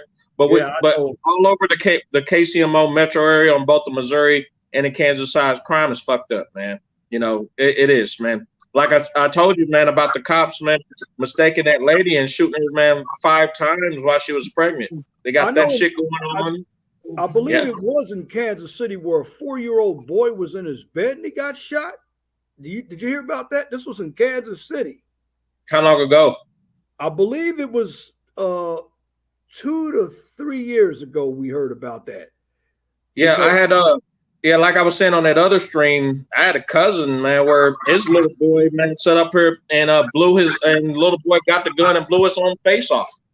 And then there was another one where his little girl shot his own shot her own brother and died, man. These are like little toddler kids, man, finding these guns and shit, man.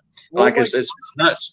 And then they're out here, man. They're smoking wet, embalming fluid and cocaine out here, man. Like they smoke cigarettes, man. Like it's fucked up.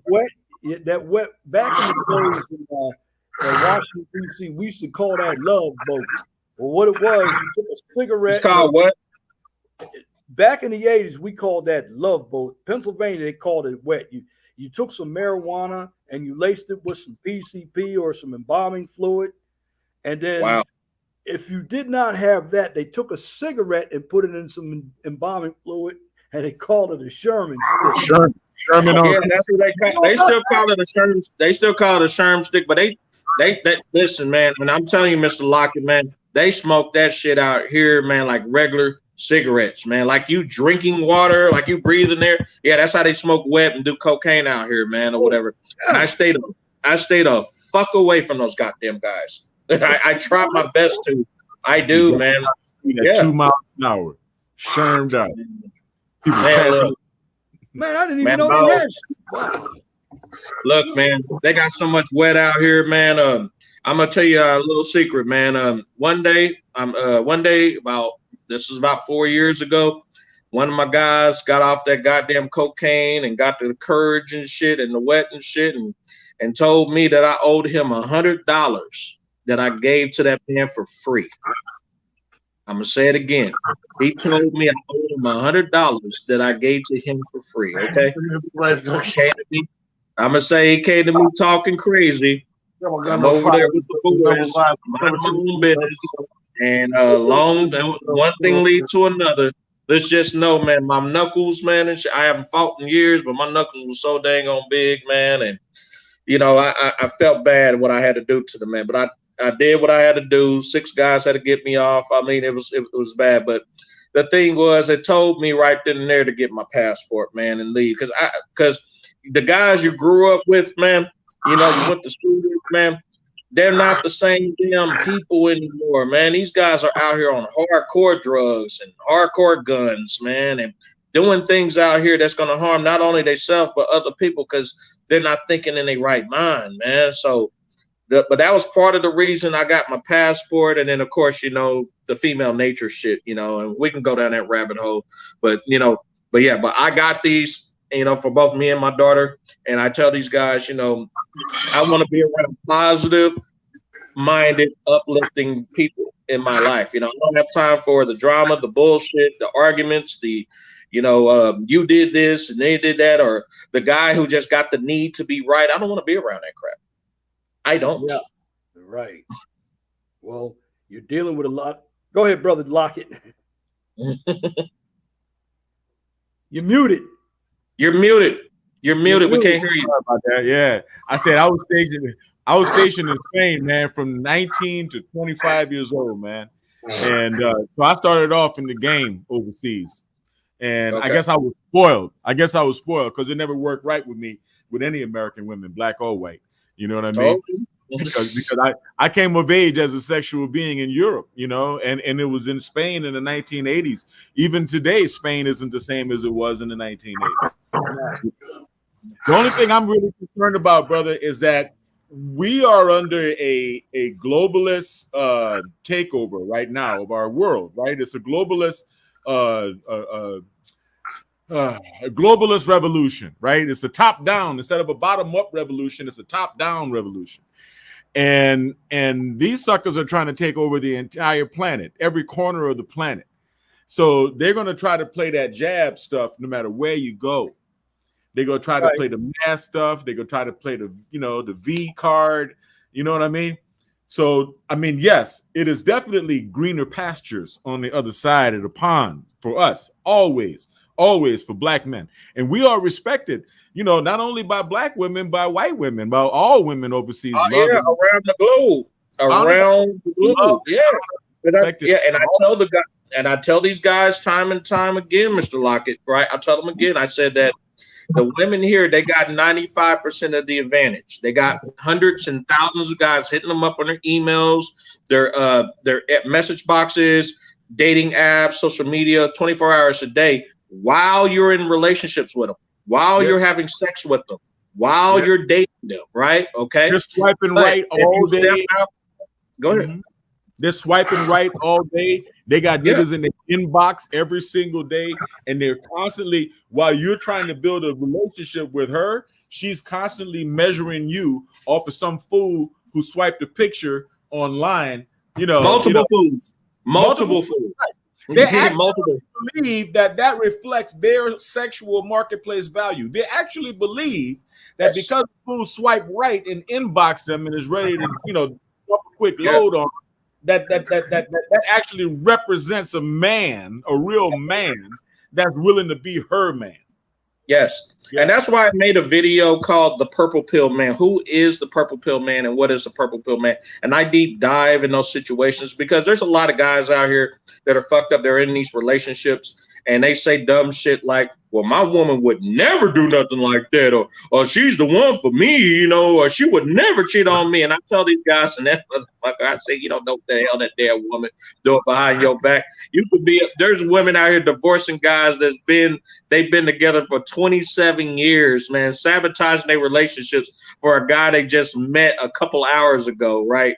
I'm telling you, man, okay? If multiple women are leaving guys that have been in over 20 plus years relationships, what the hell makes you think that she won't cheat on your ass and leave your ass too? Goddamn. The first woman betrayed her man. Yeah.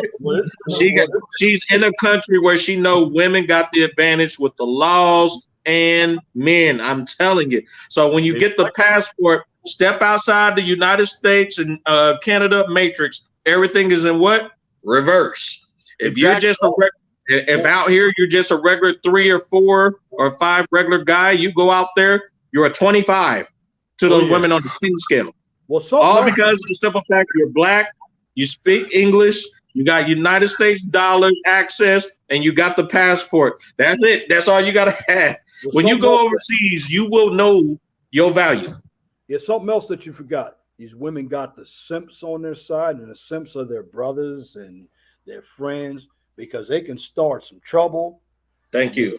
Their brothers and some of these dads out here too. I know we talk about the two-parent household. They're also docile guys too. There's a show out called Modern Family. If you're familiar with that show, where you had to, so you know where I'm getting ready to go with this. You had the two gay guys, and they had a boy. You had you laughing, but it's true. I'm looking at Mr. Lockett. He's sitting over looking like, oh. You had the docile dad. You had the domineering mother who had no job, and the kids were smart, Alex. And then you had Ed O'Neill, who played, by the way, in Married with Children in the 80s, and he was with this Spanish girl, the older and younger guy. It was that show right there is another show. And shout out to Paducia in the chat. Hey, Paducia. But all of these shows, people are basically getting that influence from these shows. Let's go. Shout out to brother Lawrence. But television again, we got to go back to the Sally Jesse Raphael days. Got to go back to the Oprah, the color purple. I'm thinking about this.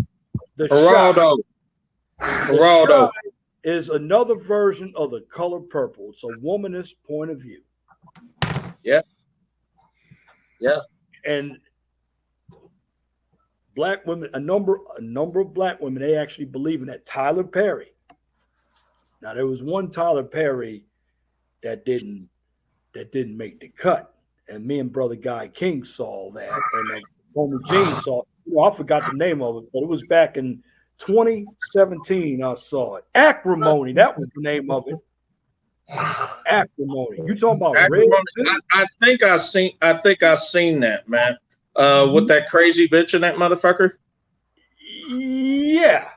Man, there was so much gold nuggets in that damn thing. It was crazy. Crazy gold nuggets in that dang old thing, but man. If you saw that movie, very weird. If you saw that movie, that the lawyer was black, and guess who got her to get the divorce? It was her sisters. She listened to her sisters in that. Yes, that's what I'm saying. There was a lot of gold nuggets in there because we're in a society where a woman. Remember, I was telling you over the phone. Women have a, and I told this people on the Red Pill Passport Brothers channel that women by nature have a tribal instinct. They have this traditional tribal instinct to go along to get along. Okay, if 95% of society are telling these women, right, hey, you need to treat these guys like shit and be narcissistic twats in order for you to fit in, right? And more than most likely, not all of them, but the vast majority of them, they're going to do that shit. Okay, there you are.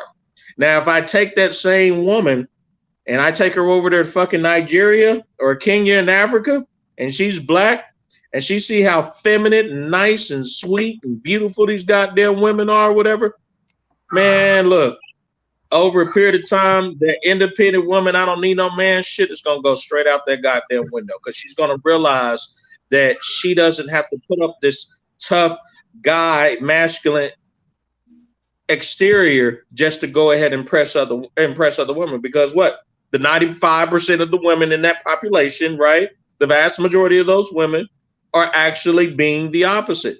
Feminine, submissive, cooperative, non-argumentative, right?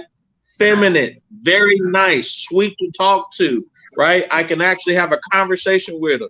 Very agreeable, right? These are the things that the women here don't want to do.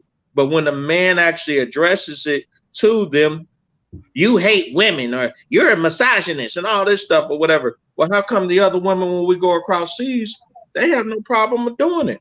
Why are they laughing at Western countries' women for behaving that way?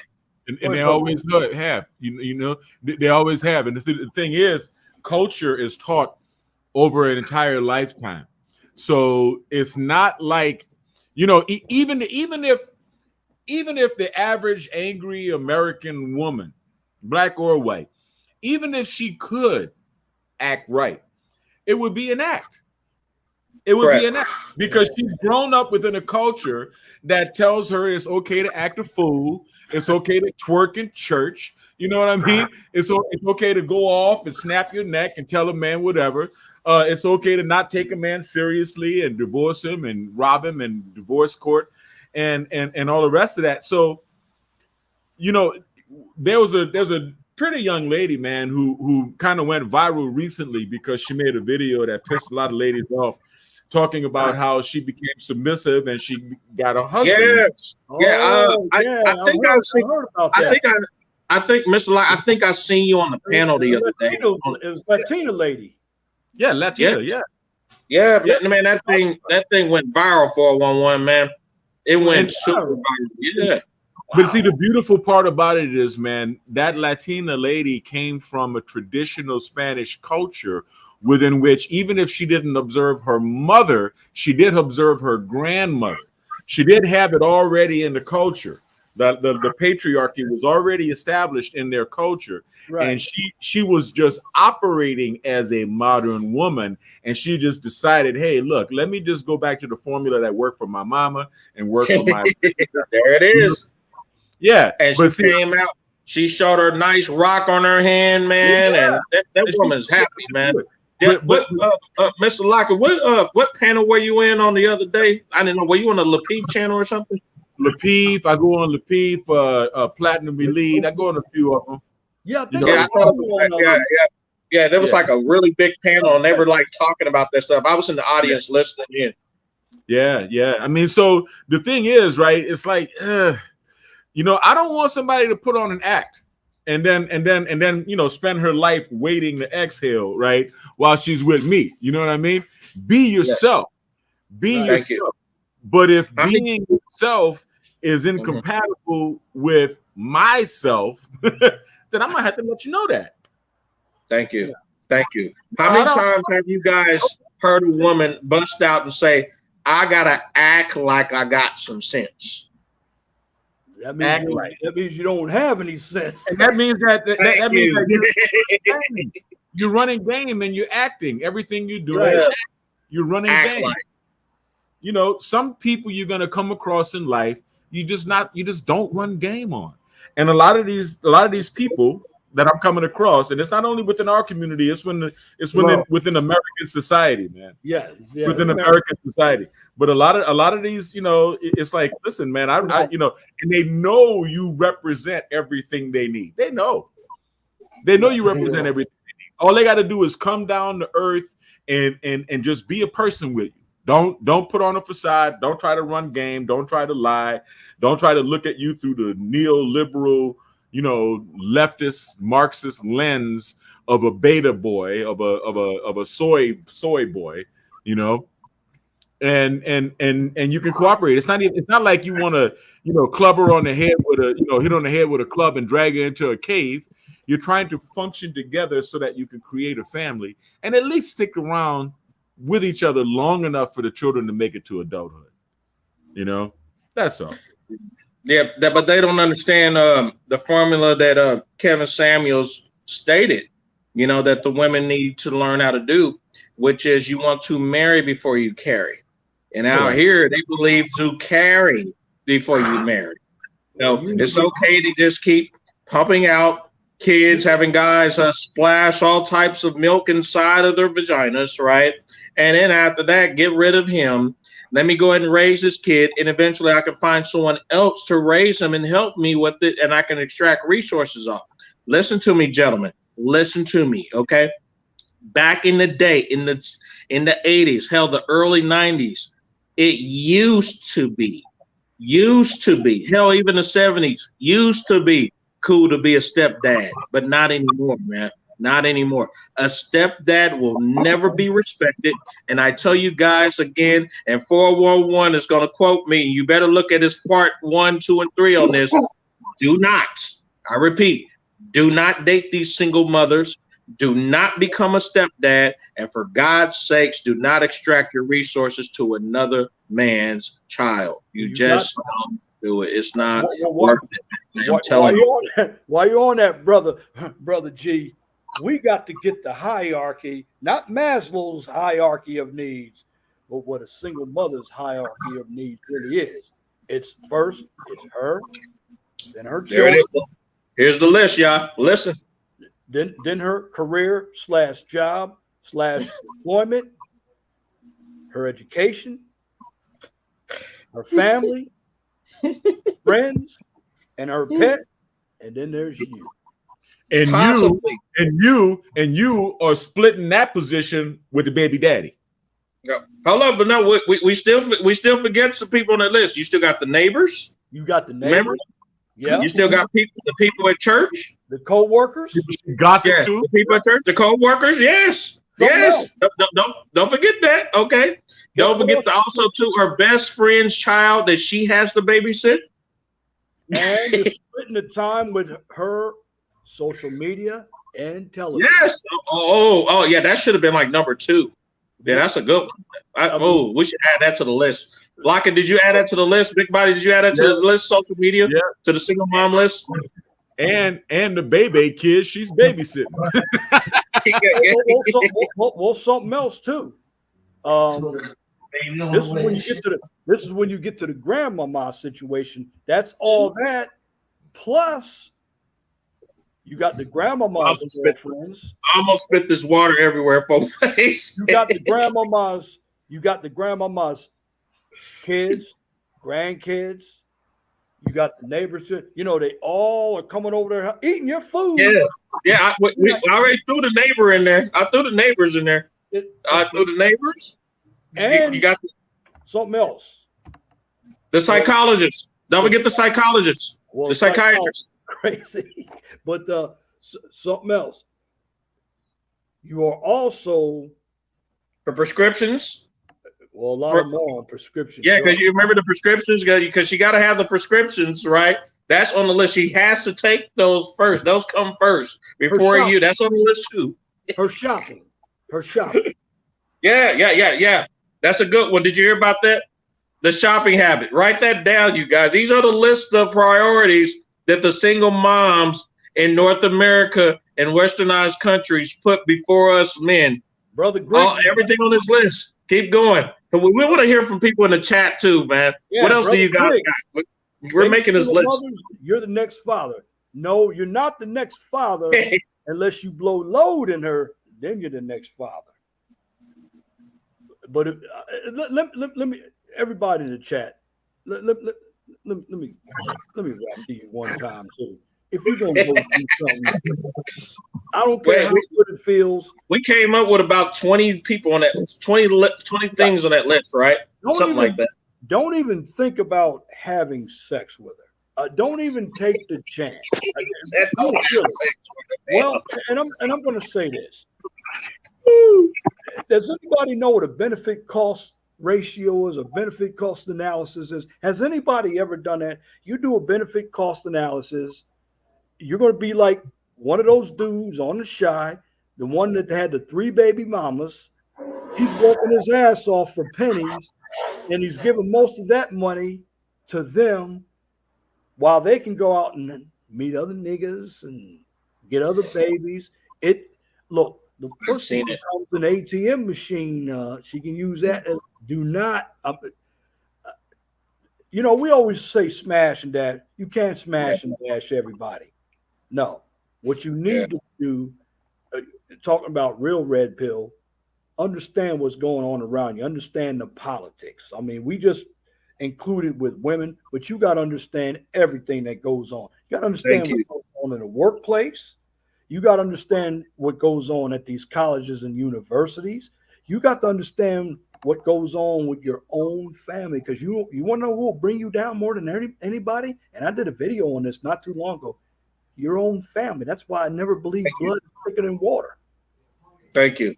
I was going to do a video on gullible and naive people and when to avoid them at all costs. The reason I was going to do that video is because I see guys and women who are highly influenced, right, by negative people, and they want to make people happy. And they have not been taught when they were young that you can't make everyone happy. It is impossible. It is impossible. I had a real estate transaction. Okay. I had this house under contract for X, right? And me and this guy agreed on Y. Okay. Instead of us going ahead, signing the contract, taking it to the title company, he went to the brother, and the brother said, no, you should get it for this price. And he told me, well, I can't get it for the price we agreed upon. I said, why? Because my brother said I need to get it at this price. I said, let's just go ahead and go with the price. No, but my brother's going to be mad at me, so I need to get it at this price. You see where I'm going with this? He was very naive, very gullible, and easily influenced. And I want to talk. I'm gonna make a video about that. I'm gonna talk about that possibly briefly because it happens way too often. I had girlfriends, man, that died because at the hand of their own families, right? I had to break up with them because they were so goddamn gullible and naive. They could not see that the family members were fucking them over, man. They could not see that shit 411. They couldn't see it, Big Body. They couldn't see it, Mr. Lockett. They couldn't see it until they ended up dying by the hand of their family. Dad, I'm glad you brought that up because you and I were on the phone, and you probably saw some of my videos I had on these dating sites out there. Let me tell you some key words on these dating sites. First of all, guys, don't go on them, period. Don't go on them. Don't go on them. No. But the key words, if you do go on them, you see the words, kids are my world. You must like dogs and cats. The list. There go the list, y'all. I'm telling you, y'all better listen to these lists he got, man. My family is the most important to me. I'm like, okay, then because that person already puts themselves in a peculiar position. And if they don't have anything about themselves and they're asking you about yourself, if they're looking, well, you look down there and say, well, I'm looking for Mr. Right. Don't even go there. I don't care how good she looks, because if she can't make the effort to say something about herself, then that's a problem. Thank you. But generally, if you see a bunch of group pictures, if you see cropped out pictures, if you see Thank her you. with pictures that have any men in there, These are all red flags. All red flags. I made a video about the red flags of dating women on dating apps, both nationally and internationally, right? I deep dive into those red flags, though. I But no, actually, you're naming some new red flags that I probably didn't address in that video. well, These right, really good ones. but a lot of guys don't know, and I made that mistake myself. The picture, it's only a picture, because you don't know what that person looks like in real life. It's a I'm picture. trying to tell you. I'm trying to tell you, she'll look like a land whale mixed with hippo. I've been there, done that, man. I'm telling you. And then also, too, here's another one you want to look for. If she actually says anything like this, all right, if she says that I'm looking for a partner to build, that is a 100% red flag. What the fuck are you trying to build, right? If the man has already built it, he's coming to you already built. What are you trying to build? There's nothing to build. He's the man. He got this. You need to just go ahead and sit in that damn passenger seat, put the seatbelt on, and let his ass drive. That's all the fuck you need to do. That's a red flag. Because I hear that too many often. You know, they say, I'm looking for a partner, or I'm looking for someone to build with and shit. If she's not saying I'm looking for a husband, I'm looking for a boyfriend, I'm looking for a guy to create a relationship with, any of those things, these are all red flags. Something She's else. not saying none of that. Something else. If she says, well, I'm not looking just for booty because you were a booty call. Well, they were. So what it is, they get a certain age and time is starting to run out. Sand runs through that hourglass. Now they want to have the value that they lost when they were younger because they made poor decisions. I'm sorry. When it comes to it, when it comes to investment, let's just be honest. Like a business, we want an ROI, a return on investment. You're not going to get a return on investment when you're going to be down at the bottom of the pyramid. That's not Maslow's hierarchy of needs. That's not the self-actualization or anything like that. No. I mean, we already know we need the basics like food, water, clothing, and shelter, but there's other things we need as well. And if she also has a list of unrealistic expectations that she's expecting you to bring, but you don't, but in actuality, she doesn't have anything. And you got to look at the conditions. Some of them will tell you how educated they are, but at the end of the day, or they'll tell you they have a business, but at the end of the day, they're babysitting their mama's children, or they're doing something that is really not bringing any money in. They might have they'll tell you, I got a bit. Well, what kind of business do you have? Because a lot of, I got a business. Well, you start asking, what's your TIN number? A lot of people, when I put that acronym out there, they don't know what a TIN, your tax ID number, that's what it is. What's your logo look like? You got a website. See, guys don't ask for that because we, again, and we saw it on the Shy, there was this guy, again, the guy that was a baby daddy with 3 baby mamas. He had a cook. I forgot her name. They were in the kitchen getting ready to get it on. I'm like, yes, man, come on. And that's, yes. We got to stop looking like a guy that wants to have sex all the time. We got to start thinking a lot better. I know what you're saying, Brother G, about a number of American women. They're gone. Okay, they're gone. They're fucked up. They're damaged. They're damaged. They're damaged goods. Yeah, and I tell them also too, you want to avoid women who are actually these fucking. I'm Chicken Joe. 7 Springs. Sorry about that. Okay, I tell them though that you want to avoid women also too that are like want to be entrepreneurs, or women is I'm a CEO. You want to avoid that shit, right? If you do date a woman, right? You want someone who is as traditional as they can get. That's number one. No, number two, no, someone that's not very, very career oriented. They're not just school oriented or whatever, right? You don't want that shit or whatever. Now, if you find what we call a professional, that's fine. You know, a professional is absolutely fine or whatever, right? But you don't want someone who actually is taking the profession and belittling you or throwing it in your face, though, right? Every time you turn around or whatever, you know.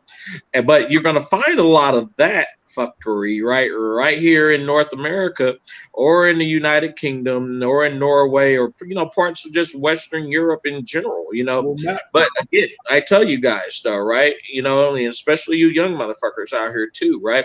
If you want to find a woman, I tell them to keep them under the age of 30. Keep them under the 30, right? But your preference areas you want to target if you want to settle down is 18 to 24, and Yes, a woman sir. that's never been here to North America.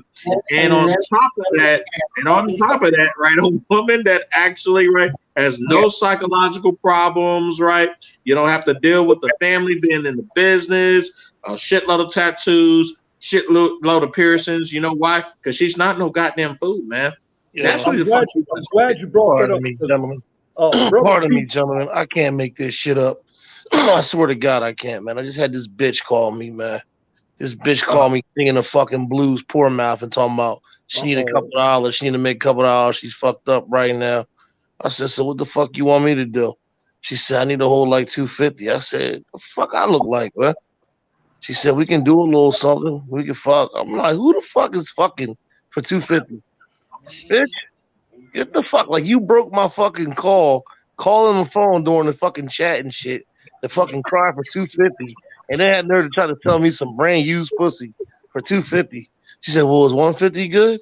I'm not paying for no fucking one, no, for no, man, bitch. Man, these bitches are fucking financially embarrassed, man. Hey, hey, hey, listen, big body. Do you want some views? You want to get a couple thousand views? Record the phone conversation. I swear to God, and put it on video, man, and upload that shit on your channel, man. You'll get a couple thousand views real quick if you promote that shit. I need to find an app that can record it. I need to really find an app that can do that shit. I swear to God, I will. If y'all know of an app that I can do that shit with, please let me know. all right, let me get to the comment. Brother T Rose said something that you just said, Brother G. Most they talking about the ABWs claim they own their own businesses and make six figures. You got a number of them who do claim that. You guys, Shout out to you, Brother Survival. Yeah, dude, white boy in the house. All right, That's all. You're welcome up here all the time. What's going on, buddy? What's up, guys? Dude, I just got out of a 20-year relationship with a woman who was obsessed with her career. Career oriented. You can't make this shit. Holy you shit, can dude. never make this up. We just talked about it. I said you got women out here who are actually sabotaging relationships that been with these guys for 20 plus years. We just talked about it. Yeah, that's why I said it, dude, because I've just lived it, and what everything you said was 100%, man. And it transcends black, white, Asian, Mexican. When you get a career woman, boy, if they're an American Western career woman, when you said don't go for them, and I'm right with you. I'm saying don't go for those ladies because they will. I mean, I don't know. I don't know. They don't even know what they want. Listen, man. Listen. Have you went to 411's older videos yet, sir? You need to go to the older videos. Everything he says is applying now. Yeah. Right now. 90%, like 90% of whatever he's saying is applying right now today. I'm telling you. And this was back in 2016, 2017. I would have been married at that time, and I probably would have thought you were wrong or something. But man, right now, man, it's true. It is very true because the government again gives American women a lot of incentives. The problem with men, they don't get the incentives, no, but men fall for it every time. And especially Help a Bitch program, man. That Help a Bitch program, that Section 8 program where When the women got a fucking Section 8, they can't have a man living in the house, so they're going to strip them of their fucking housing and their voucher, whatever the fuck it is. It's fucking sad, man. It's fucking Well, sad. it's not even that, man. Like I mean it is. There's that, dude, but I think it's just men in general. Like even whatever class we're in, if we're low class, middle class, high class, like we love ladies, and there's no getting around that. And so there's you can't. Yeah, sorry. Sir, I hope to God you got your passport, man. After 20 years, I hope you speak to the audience and tell them what you have learned. What have you learned from 20 years of misery, 20 years of bullshit here in North America? Tell the audience and everybody, what have you learned, though, right? Since you went through that, you're talking on the panel, you listen to 411's older videos. What have you learned? Teach these younger guys out there. We need to hear. I will tell you this, that I had a white wife for 15 years. I was with her for 20. And now for the last couple of months, I've had a Puerto Rican girlfriend, and she takes real good care of me. You guys,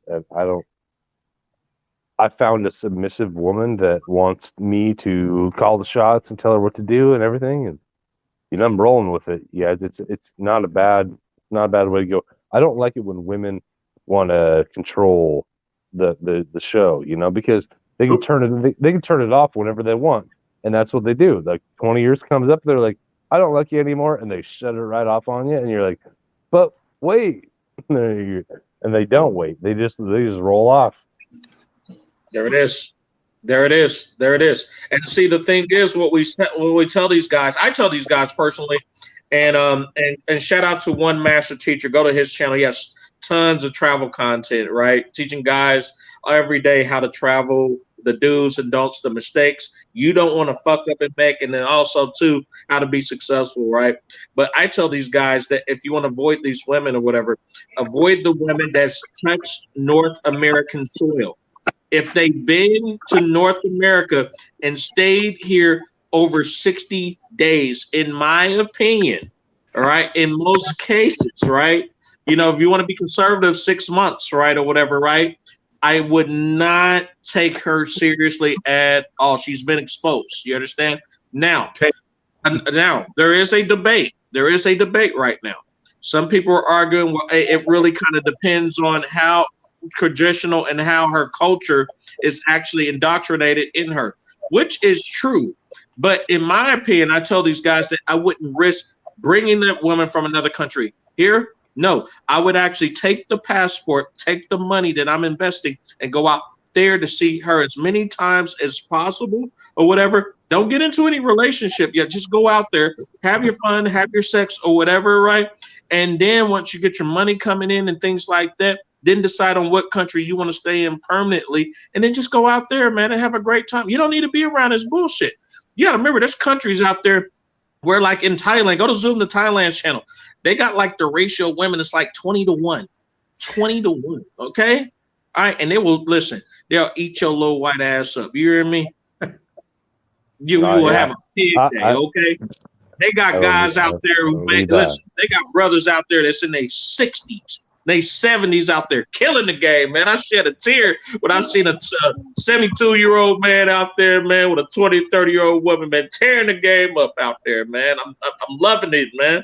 Guys are doing it in Brazil too, man. And it's not about the race out there. You got to remember, man, there's guys from all over the globe in these countries out there. It's just the United States and parts of Europe are the only two countries, man, that has all this racial and discrimination shit, man. That's totally true. And the neoliberal, leftist, neo-Marxist BS that they shove down our throat, trying to totally manipulate our society. And I think they're trying to destroy the American family. They're trying to destroy the family. Prevent us from establishing Disney World out there where you are, Disneyland or whatever. Yeah, they're doing that. Man. You got to kind of wonder where the direction or who's ordering these things out, because like you said, it really does seem like they're trying to destroy the American nuclear family, whether it be black, white, Asian, Mexican, any race. But who's calling the orders is kind of what. And why? Well, because if you think about it, we're a thorn in the globalist side. We're rich. We're going to always grow more food than we can eat, and we have more guns here than we have people.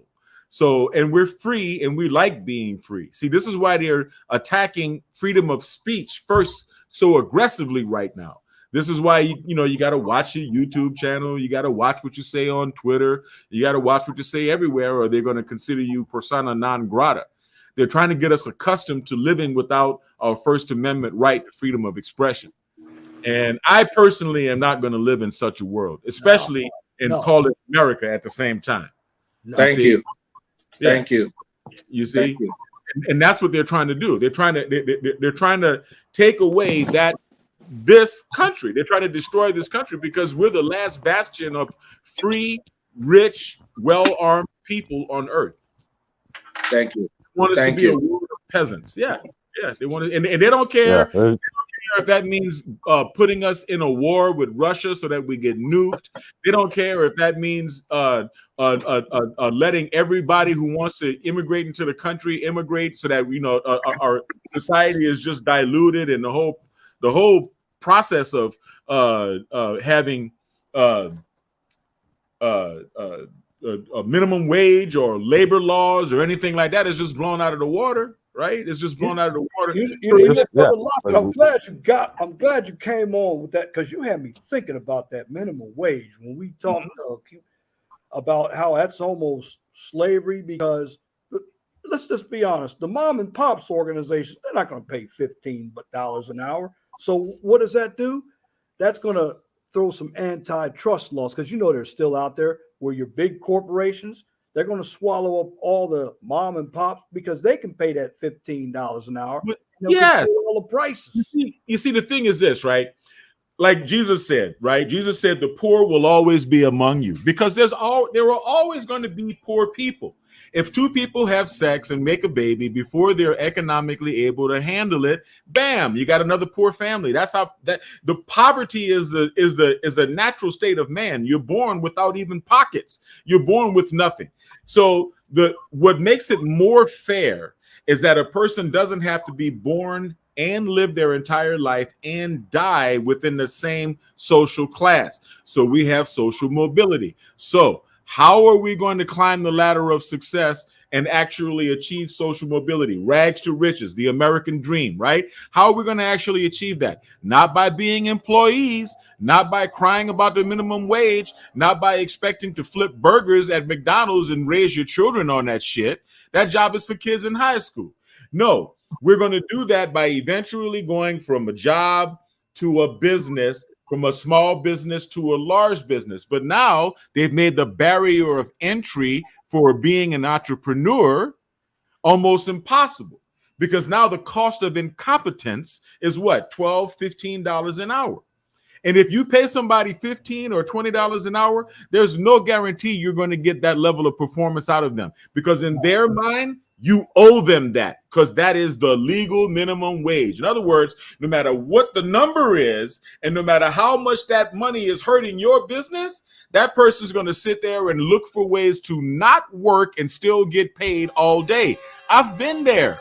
I've been in the fast food restaurants, in the amusement parks. I've done every level of shitbird job in this country. And I know that when you are stuck at minimum wage, no matter what the number is, the job then becomes, let's see how much I can not do for these 8 hours and still get my paycheck. So now, those of us who actually want to start a business, either you are going to down low pay your cousins and your nephews and pray that they don't sue you one day under the table, and pay them beneath, like a lot of foreigners do, like a lot of immigrants do, or you're just not gonna be an entrepreneur. You're gonna be an employee. You're gonna be an employee all of your life. You're gonna be a debt slave. You're gonna be a debt slave all your life. And that's what it's designed to do. So it's making it hard for us, poor people of all races, to become entrepreneurs and to climb that ladder, to actually exercise the social mobility that makes America great. I just wanted to I don't want to interrupt it. I kind of do, but yeah, Devin, man, you made a great point. I just wanted to show my face real quick so you guys know who you're talking to. But yeah, I mean, it hurts a little bit more middle class when you see these the minimum wage raises in certain blue cities and stuff like that. They keep raising it up. It's really looking, well, it basically is socialism, and they're just raising the minimum wage up so that these people can afford to do whatever, but they're not raising the rate of pay for skilled trades or other people that have been established for a certain amount of time. They're not raising those. They're only raising the lower people up, and it's affecting everyone. We're all paying for it. We're basically paying for them. It's forcing inflation. It's forcing inflation. It's forcing, just like the gas prices. The gas prices are forcing inflation because truckers got to use gas to get the shit to the store. So now the price of everything in the store is going to go up. That's what I want to hit on next. Shout out to Free Zone Lou. The gas prices here in Indiana just were 1 penny away from $5 a gallon. It cost me roughly, with an SUV, over $100. I've never paid $90 for gas. Now, wow. I just paid $6.11, man, about an hour ago. $6.11. $6.11 here in California, man. Well, yeah, let's hear the prices in everyone's state. I think Devin Lockett, man, he got us all knocked under the bridge, man. We seen you guys. I'm here in Missouri, man. We set up here and did like a damn near standing of a fucking applause. They actually said, man, yeah, these guys hit the record in California.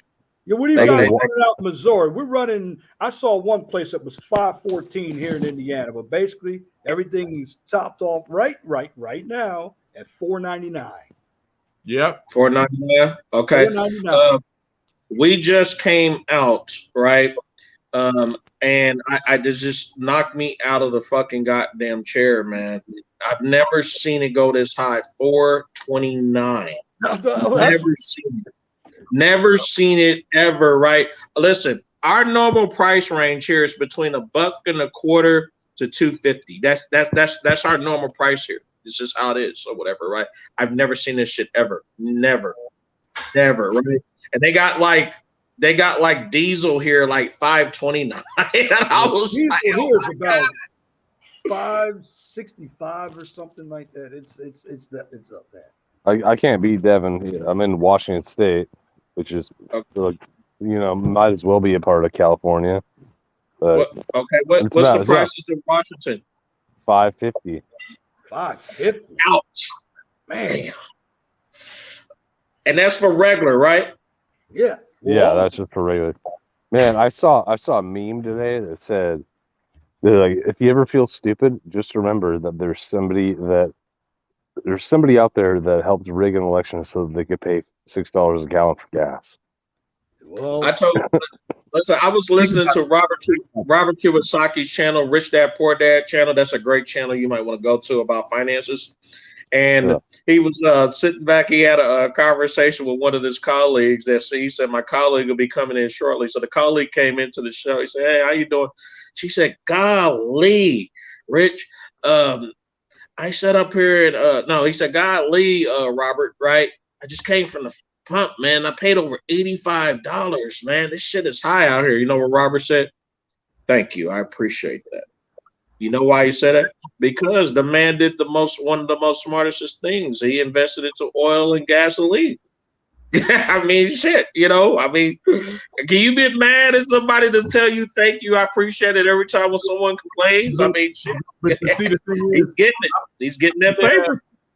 Yeah, I'm not really sure if maybe, I don't know. I mean, are there American companies that are actually making this profit? I mean, I guess so, because they're the ones selling us gas. But we need the president to do what Trump did and to reopen our oil reserves, man. Listen, they're crying about Putin. Putin's only export, his main export is oil. Okay, so if we flood the market, drop the price back down where it belongs to $3 or maybe even $2, bring it where it belongs, right? That would break Russia, because the world will be enjoying cheap oil, and his profits would plummet.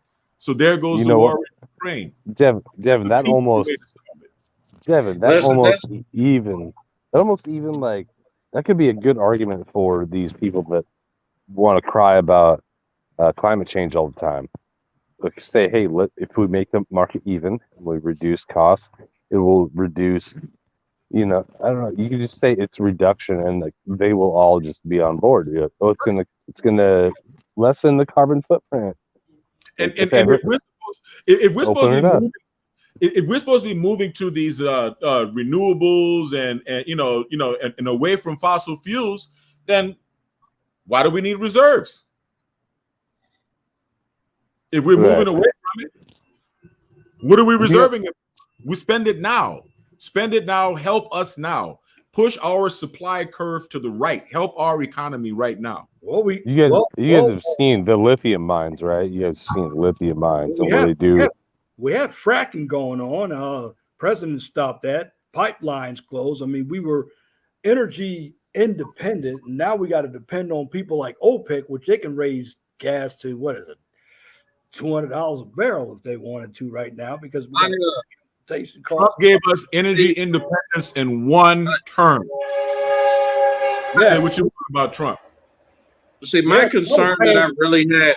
See, my concern I really had was for California, man. It's fucked up over there, man. Look, I did not know how bad the homeless rate was until I seen it on the news, man. There's guys on YouTube living out their cars, man. It's like, hey, man, this is what's really going on. They're showing some real shit. And I thought the homeless rate here was off the chain. Nah, man. Nah, California, boy, they got miserable out there, boy. Yeah. This is my only issue I had with Biden. It was this. If you see that California has the nation's most highest homeless rate, why the fuck are you not, man, sending a lot of that money that you're sending from Ukraine over to California, man? That's just my opinion, man. You could go ahead and seize a lot of those houses that are sitting there that are distressed, beat up pieces of crap that nobody is actually doing anything for. Seize those houses, right? Take part of that funding, rehab those houses, and at least get the people off the street. Get them off the street and formulate a program where, man, after 1 year or so, right, then they can go ahead and start working to take care of that home, man. Because I've seen so many homeless people out there. It was crazy. Like, dude, it broke my heart when I seen one of my YouTube guys I follow. He lives out of his car, and he's like on there every day, man, like filming, man. And he's like, this is how it is in Cali. I didn't know they had a thing out there called tents out there, right? They call it tent cities. Yes, go ahead. Mr. G, I'm right with you, and I live on the West Coast. I think Devin lives on the West Coast too, right? Yeah. So yeah, so it's like the whole every city on the West Coast has this epidemic happening, and you're exactly right. You're absolutely right. We spent so much fucking money on sending. Well, we lost how many billions of dollars do we lose leaving Afghanistan? We left a bunch of weapons there, but then we sent 40 billion to Ukraine, and there's consistence, all walks of life, all colors. They're out there messed up on whatever drugs they're doing, and they don't have a home. Even if they're not on drugs, they still don't have a home, and they're living in tents, literal camping tents on the side of the road, for real. So it's happening. So you guys have tent cities out in Washington? Yeah, I know in Seattle absolutely. They have tent cities. Seattle, Tacoma, Olympia, Portland. It goes down all the way through the West Coast. It goes down all the way through California. Yeah. It's a lot of what's crazy about Washington. And what's crazy about Washington, that's one of the states I'm currently working right now, man, in my occupation, man. I got to work in Spokane, man, and get these people their money back and everything. Long story. That's a whole nother, conversation of making money. But yeah, man, I'm working Spokane and, and I want to say Seattle, but I got to contact those, counties tomorrow and everything, about that. But there's going to be less. There'll be less tent cities in Spokane because it's more right wing over there. It's more of a red side of the state, whereas the west coast of this state is more blue. It's all basically Democrat Here in owned, Indiana, Democrat everything.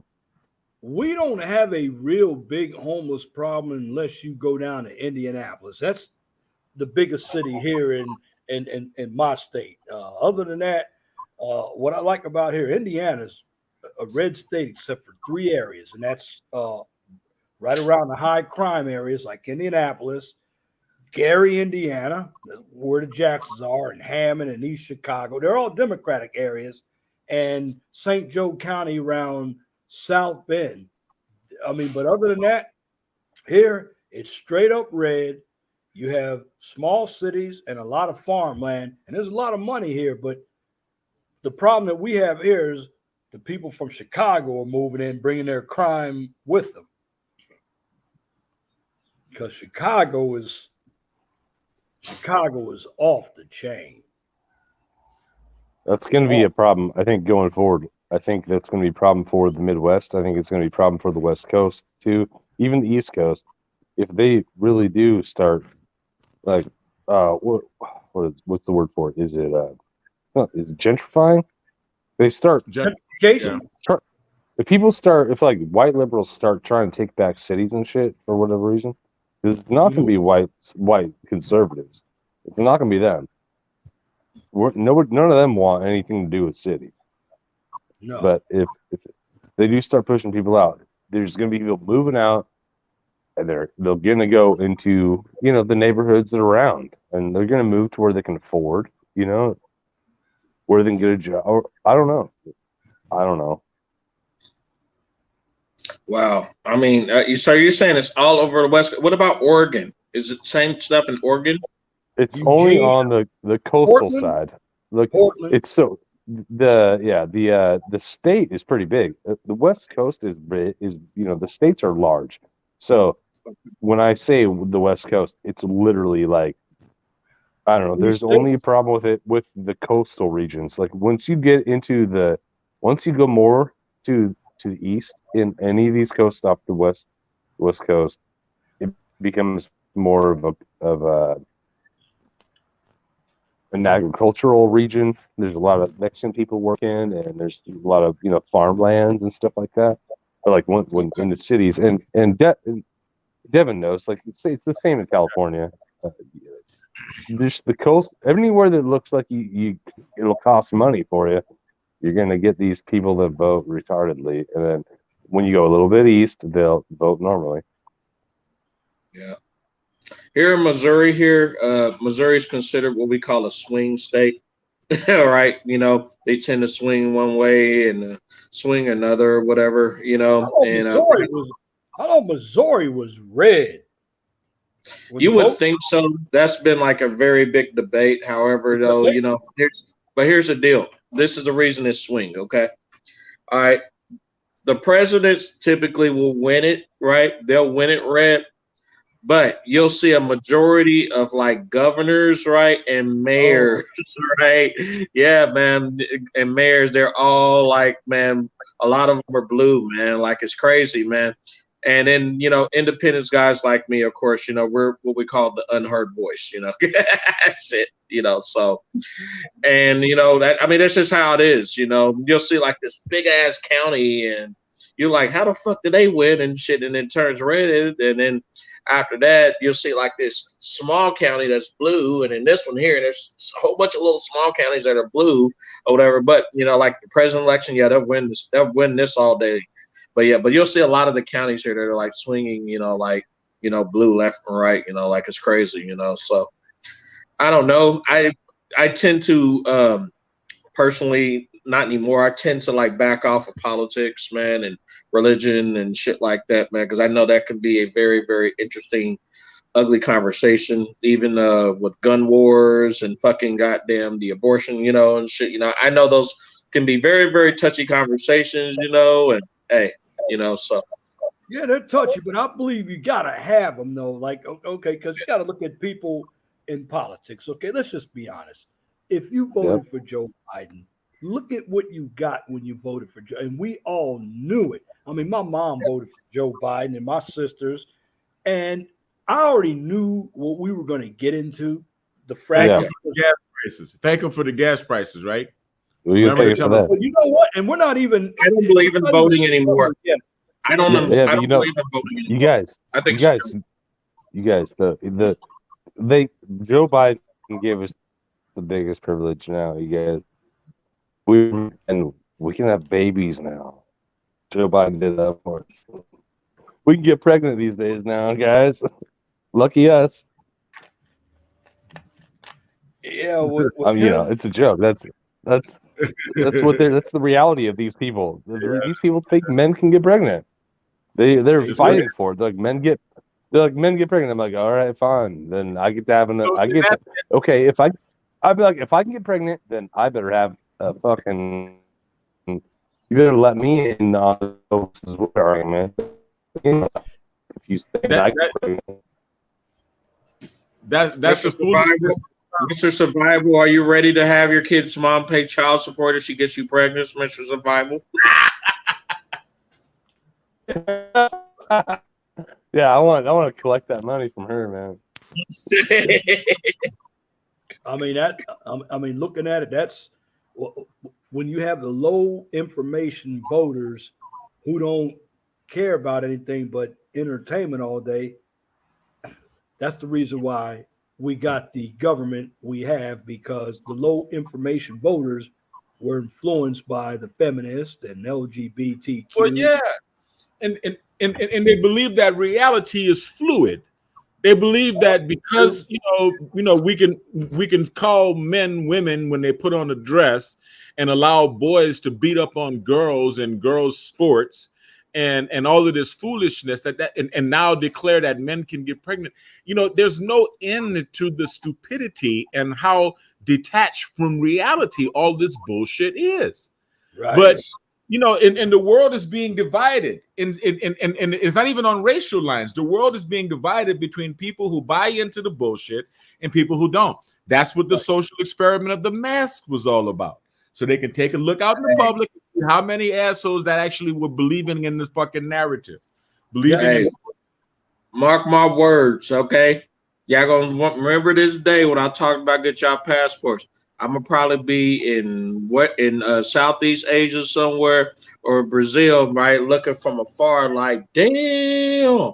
And there's gonna be a war that's gonna pop off at this motherfucker, and I'm like, well, at least I'm down here. Thank God I left. Goddamn it, this shit. I see it coming, man. I see some type of war is gonna pop off, man. And when that motherfucker pop off, right?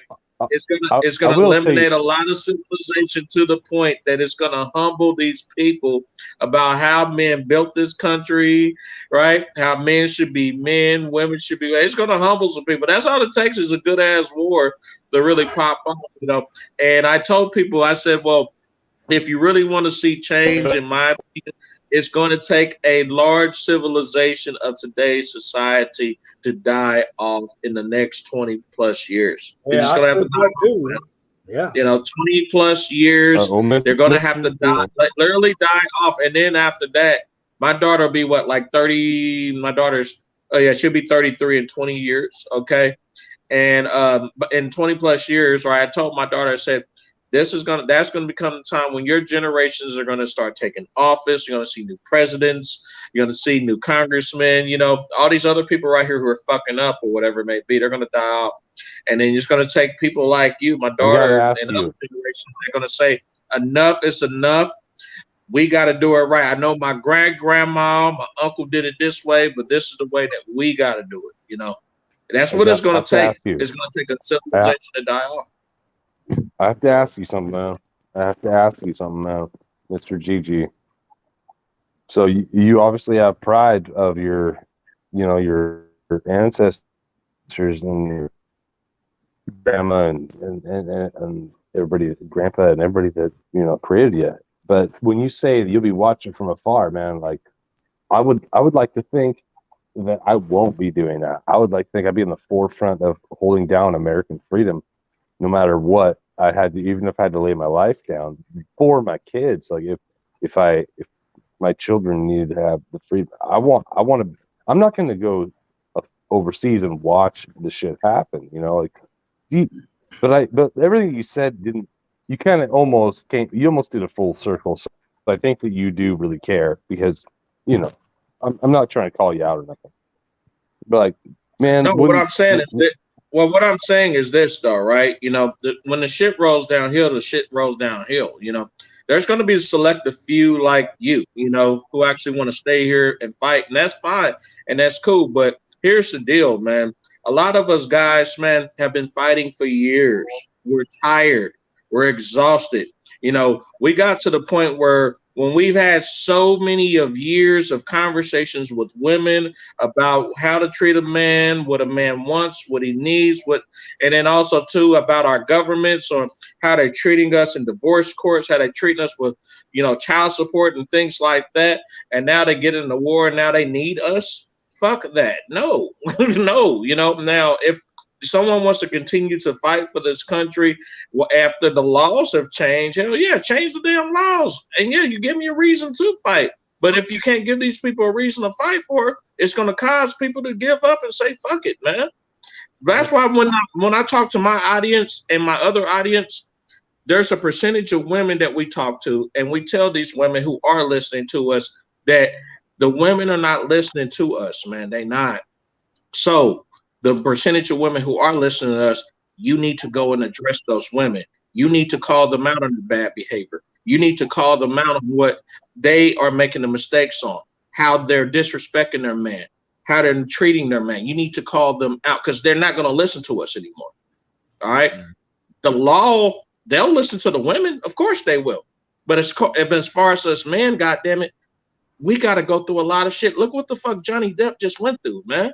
Yeah. It don't make no goddamn sense. This man had to spend that much money just to clear his goddamn name. Yeah, that doesn't make any sense at all. And it don't make any sense at all that Bill Cosby got to go back to court again for another case.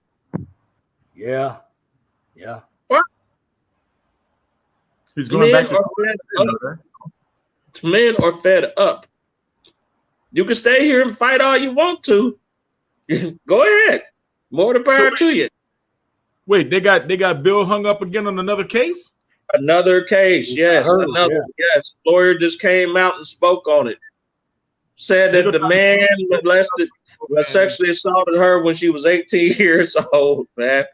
And this woman's like super past her prime. Like, man, this country's so fucked up, man. Come on, man. What happened to, man? Hey, it's past the statute of limitations and shit, man. Let's throw this shit out. Now, they're actually allowing these women and hear these women out. Are you fucking kidding me? What? Hey, fight what?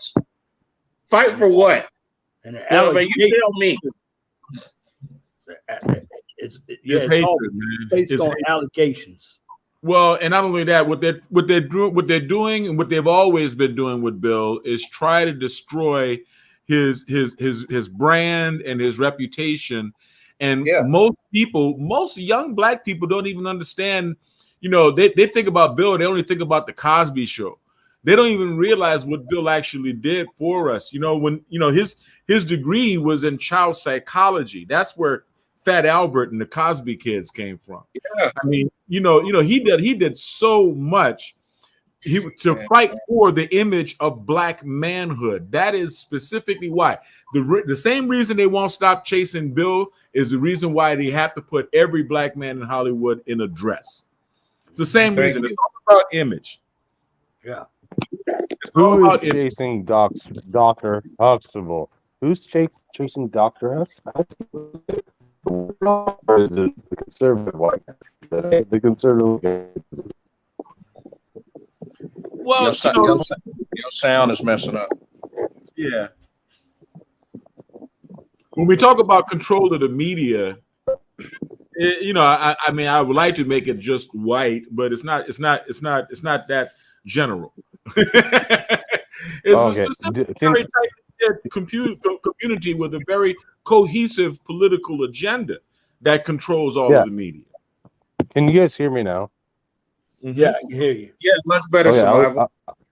I'm just saying, like, it's not the conservative side that is attacking Dr. Huxtable or his wife. Like, it's the liberal white woman that's doing that. The feminist white woman. That's who's doing that. Yeah. Did you guys hear? Could you hear that? Yeah. Yeah. I mean, Yeah, it's fucking, we can hear it's you, man. true. And so people are eating the message up. They've just been eating it up. And it's like, you know, I grew up watching the Cosby Show and Family Matters and all that shit. I'm a white guy, but it was just a good family show, you know, good family shows. These people are Listen, fucked up. They got their shit fucked up out here. this is what I'm trying to tell you, Survival, right? I'm trying to make this clear, man. Men are tired. They're exhausted, man. Look what Jeff Bezos, okay? How much money he lost in his goddamn divorce, okay? Look at the great Al Pacino. His girlfriend left. They tore her ass up on Twitter, okay? Al Pacino, 82 years old, killing it, man. Dating like a beautiful 27-year-old. He's killing the game. But it's I old, just the other woman that was I just old in lost. her 50s, only thing she had to I do just, was shut up. All she had to do was shut up and ride it out until the man passed. Once she passed, she's gonna be green as green grass. But she did not do that. Okay? Only thing she had to do was shut up, just ride it out. And when the man passed, you cool. But she did not want to do that. And now she's finding a very hard time to find somebody to replace the great Al Pacino. It's not gonna happen. Good luck. Okay? All right. you, I just lost. I just got and my Kind of breaking up again. Got Your voice is going in and out, Mr. my, Survival again. Mr. Survival? yeah. Hello, Mr. Survival? You're kind of boiking there. You're breaking up there, bro. You have to go to like another a really good receptional area or something, or outside. I don't know. Next to your I don't modem. have, StreamYard works have really very good good. next to your modem. Can you guys hear me now? Yeah, I can hear you. So I just got divorced. Like, I mean, it feels like yesterday, but it was about 4 months ago. But she took the house. My white wife took the house and everything that I've worked for my entire life, really. Sure. You know? Sure. Then the girls, they'll just take it right away from you whenever they just, man, 20-year relationship. They're unpredictable, Sure. man. Absolutely right. They'll pull the Absolutely. plug. They'll pull the plug when you can be at your peak. They might even think that you're at your peak. They might be like, this is as high as this motherfucker is gonna go, and they'll like pull the plug on you, and they send you right back down, man. And I had to go back down, but now I got. And that's how it works. That's exactly how it works, Mr. Survival. Now, did you learn your lesson, or you? I have a Puerto Rican girlfriend now. So I'm gonna You got buy a Puerto Rican now. Are you gonna go ahead? Are you gonna go ahead and slide another ring on the finger so then another woman can go ahead and divorce rape you and open up the vault and take about 50 to 90% of your belongings, though, plus your assets, and two, have you pay money every single month? Do you want to do that? Yeah, no joke. I'm probably gonna do that. You're gonna get married again, dude. I don't learn, man. I don't. Yeah, I'm probably gonna do it. Well, that's your problem. You have to learn. But if you like handing money out to women and like getting divorce rate, then that's the position that you're putting yourself in. I know. Yeah, there's nobody blaming me. Absolutely. Yep. Stop doing it. If you don't like handing out money and giving money to women and the government, stop getting married. Just like the women, man. You can like them all they want, but if you want to give out money, give money to a charity. The ones Why do you have to give money to a woman? Like the really pretty ones, they want you to marry them. You know, they want you to marry them so they can get inside of your wallet.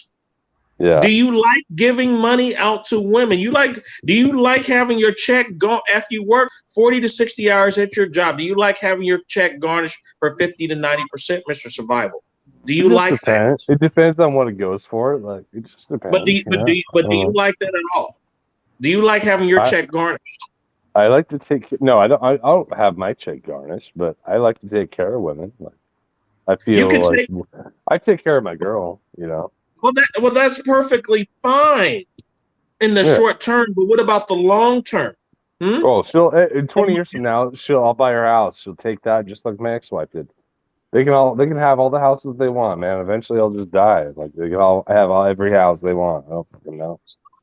All right, so you believe that men should continue to go ahead and put on rings and keep cranking out all types of deposit slips, withdrawal slips from the bank, so then these women can continue to rake out more money from out of your pocket to give it to another person. No, I'm not saying any. I'm not generalizing any action from any men. I'm just saying. I'm just telling you what I do. And Okay. I think I have a pretty good. I vet the ladies that I like to be around, and I definitely wouldn't advocate for just men to willy-nilly just go fucking get involved with ladies. Like, you got to find a really good one, right? You got to find one you trust and like and love. But when it comes to marriage, you have to be able to trust them 100%. But even then, I trusted one for 20 years. She still fucking divorced me. So trust is earned, not given. Survival. Trust is earned, not given. Does that ring the bell? You're telling me, man.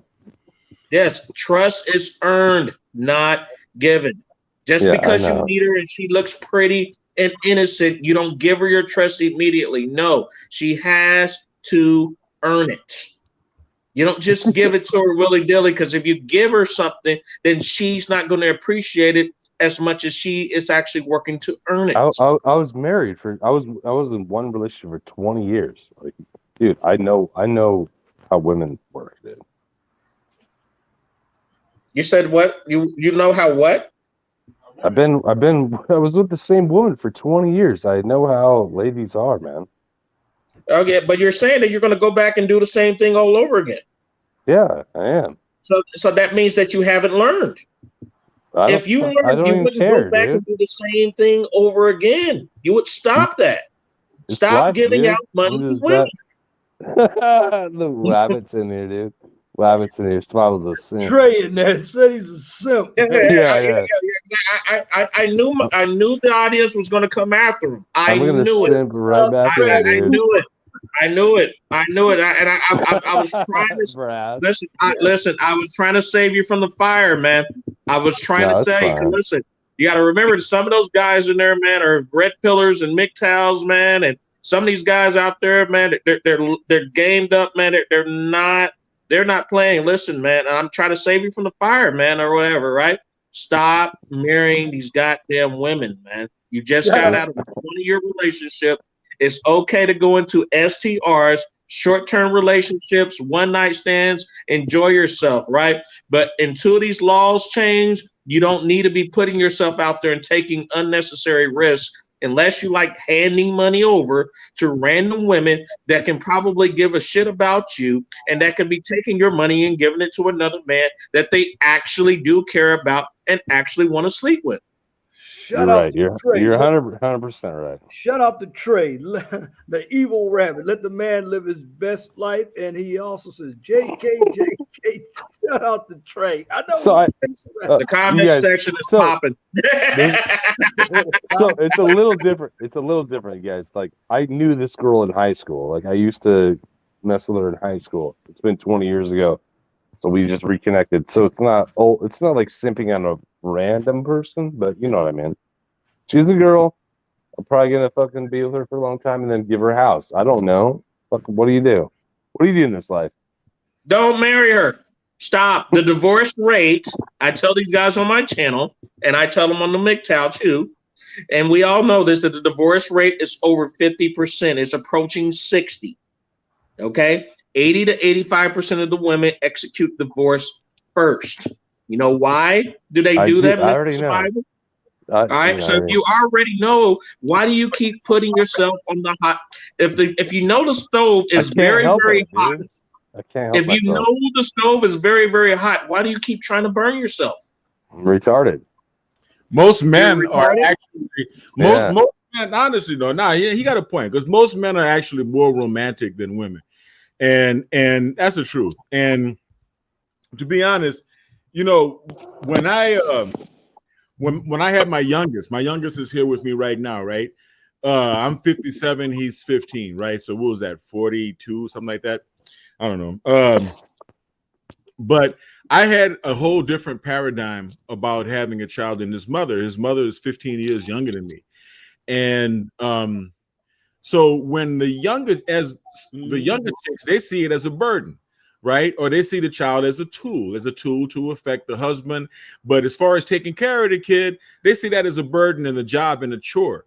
I enjoyed every dirty diaper with my son. I relished every moment of parenting.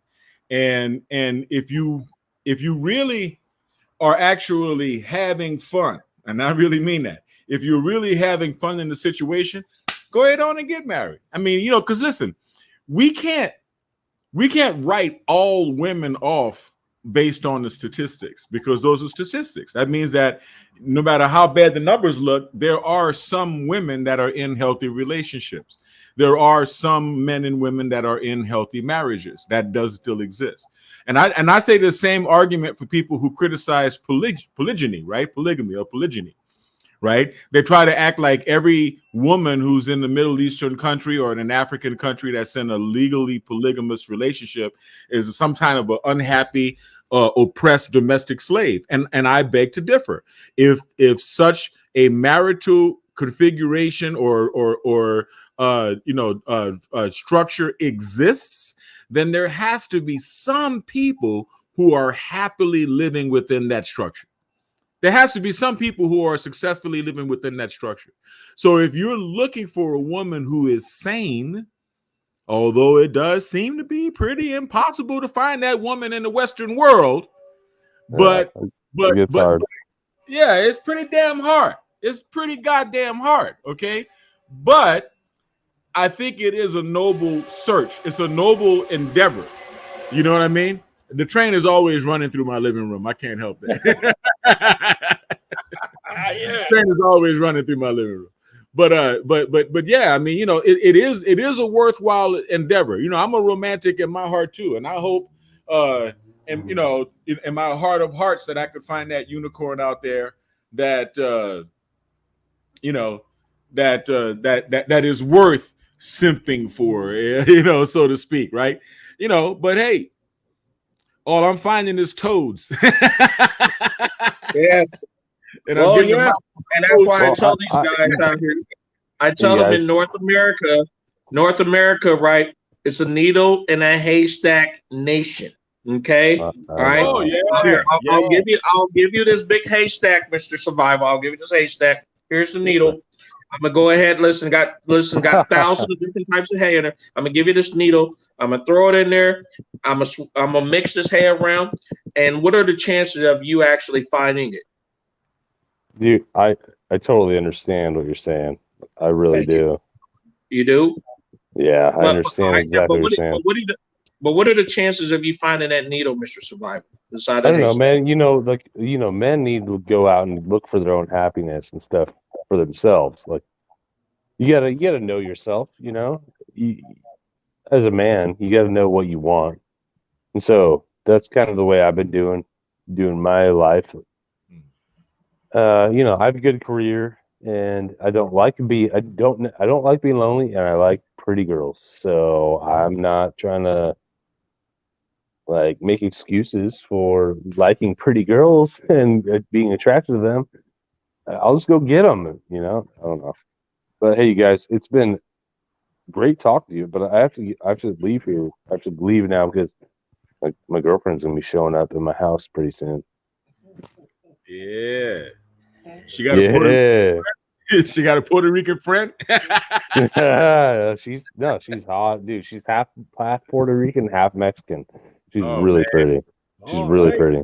Right. Well, hey, Survival. Hey, thanks for coming up. You're always welcome to come up. I'm always glad to have you on my. Don't be impregnating these women out here in Survival.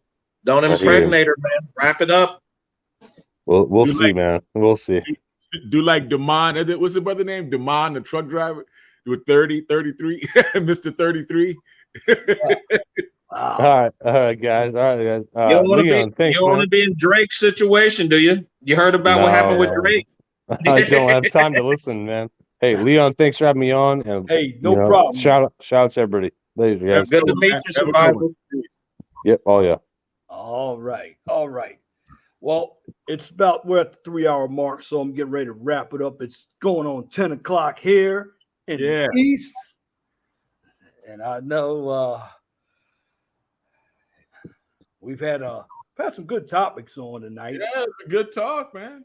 And I outline it that way to make sure that we get the interesting, but the interesting topics. But I want everybody to check out the Shy. I do. I want you all, if you can find it, because I'll be up here next week. We can definitely, once everybody's seen it, you'll know exactly what I'm talking about. It's the Shy. It comes on Showtime or Prime Video. It's out of Chicago. Again. Gotcha. See the so as our homework assignment, Mr. 411, do we start with? Would you like us to start with season 1, just pick out a random season? Start. They go by real quick. I mean, we're already on season 4 already. No, we're on season 3.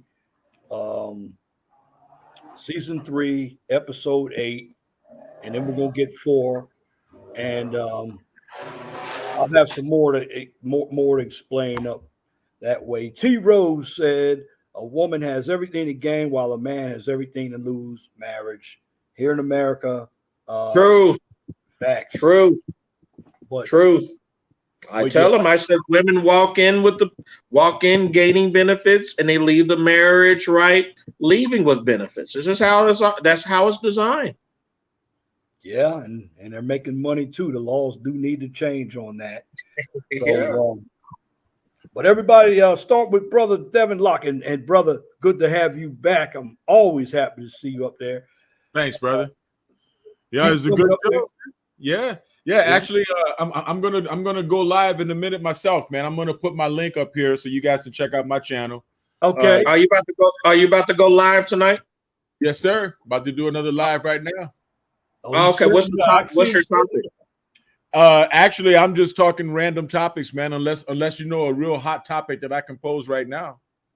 Only thing I can think about, man, right now, there's Johnny Depp, and also too the Me Too, man, because they were talking about how Bill Cosby's first case actually crushed and put a hole inside the Me Too, and now they're saying this Johnny Depp thing actually just hit Me Too one more time, because another win, of just not just believing the woman, taking a woman's word for it and just believing it and ignoring the man's side of it and assuming everything's okay. That sounds like a winner. That sounds like a winner. I'm just throwing it out there, man. Yeah, I can go with that. Well, yo, man, I could join you on your channel. I got some time tonight. Yeah, I'm kidding. Yeah, I'm kidding for you. I got. What is your channel? Devin Lockett. I just posted it. I got 2 channels. Devin Lockett, one with an orange background and one with a white background. Tonight I'm on the one with the white background. I went live on the one with the orange background earlier today. I know I'm going to have to give them 2 different names, man, so I can keep them separate. Unleashed and Reloaded or some shit like that, Or Devin Lockett 1, Devin Lockett 2. yeah, exactly. But yeah, the link is right there. The link is already up in the chat, in the comments. All right.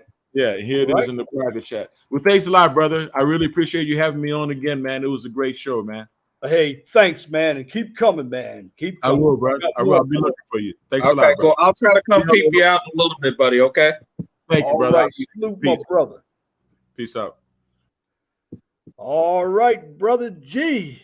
Your closing statements. We're definitely at the 3-hour mark. I'm gonna get to watch some more of The Shy too before I go to bed, Well, thank you again for bringing me in the panel. I highly appreciate this. It means a lot to me. I really appreciate you breaking down the Peter Pan and Wendy syndrome. You guys go check out the video, right? It is a really powerful video, man. I'm really telling you, man. He's talking about, man, these grown kids that do not have the ambition to grow up. They just don't. It's a psychological problem. It's a codependency problem. But I don't want to ruin the surprise. He has lots of golden nuggets in his video. Go check it out. I don't know. 411, can you post that video inside of the description, or comment section? I guess. You know what? I'll have to look for those old videos because you're the first. Well, Tommy G comes up with my old videos too, but you want the only ones that comes up with my old video. And shout out to Mr. G's channel. He's got some good hardcore MIG time. Now you gotta have the stomach for his channel now. So I'm a subscriber. He's got some good stuff on his channel. So go check out Mr. G, Men's Daily Advice and Encouragement channel. The number you men, you're gonna need that knowledge. You're gonna need it. He'll give it to you. But yeah, man. But thank you, though. I appreciate you guys, and invite me to the show today, and also too, I learned a lot, like I always do. And you guys, please, man, like, share, comment on this man's channel. He's dropping gold nuggets. I'm hoping to God, I'm praying on this, man, that he actually starts uploading and making new original content. He's been talking about it for the last 2 to 3 weeks. I said, we're going to see if he actually do it. I even told him to, though, right? We should start a private WhatsApp or Skype group, man, and just charge a membership fee. And we're going to talk about all types of stuff we can't disclose on YouTube, man. Yeah, I'm down. I love it. I am down, man. I'm down, man. And we could talk about that stuff or whatever, man, and just give advice to everybody. We just have a discussion on there, man. We come on there and I don't know. It'll be something, because I know a few channels that are actually doing it and they're very successful at it, man. They charge a membership fee and these guys come in there, and any advice you need, if you want to just bring up a topic, and everybody's on a big conference call. It's really interesting. So. But anyway, thank you, man. Have a great night. I appreciate you inviting me, and hope everything goes good for you and everything. And you have a good night's sleep, and enjoy your series with the I call it the chai, right? Yeah. Hey, you go ahead and check it out yourself as well, bro. Okay, got you. You got it. All right, you guys, take it easy. You guys have a great night. All right, peace, brother. Peace. All right, we had another interesting, good show. And before I sign off, let's check on the poll. And the poll is: do some people live their lives based on what they see on television? And this is a flat no-brainer. Out of 29 votes, 100% yes, and 0 no's. Again, just to sum everything up, what I wanted to do with the conversation tonight is to take a series that was presented on television, and I'm going to watch the rest of it tonight and tomorrow, and of course, season 5 of The Chi, CHI. Some people might call it Chai, like in the Greek letter Chi, which is an X, but no, it's Chi for Chicago. And I brought that show to the forefront because everything that we have talked about on YouTube is on that show. It's a good show, but if you break it down, you'll see that it has a womanist or LGBTQ type of feel to it. And as a man, the problem I see with a lot of men today is that a number of men have been raised by their moms. Now, I'm not saying all moms are bad, but the men who have been raised by their moms have been extremely disrespectful. And of course, they're emotional. And you even have some older guys who are the 50s and 60s raised by their moms. Now, moms and dads raise children differently. I understand that. But in the long run, you want what's best for your children. And as a black man, I'm going to say this. We need to do a lot better being accountable for our lives. Okay, the show, The Chi, it lists us as being uneducated, derelicts, irresponsible with sex, because you have a couple of guys who have had multiple baby moms. It also depicts us as criminals. Yes, we have money, but we got in some type of criminal activity to get money. Well, in the long run, It is the environment where we come from. It has nothing to do with where you're going to end up. It has to do with what decisions you make along the way. And of course, you look at the children in that show, they're middle school children. Some of them engaging in sex, cursing, drugs. Now, is that what you want for your children? Because the generation now is going to be the next generation of leaders. The problem with this newer generation, they've been supplanted by intersexualism,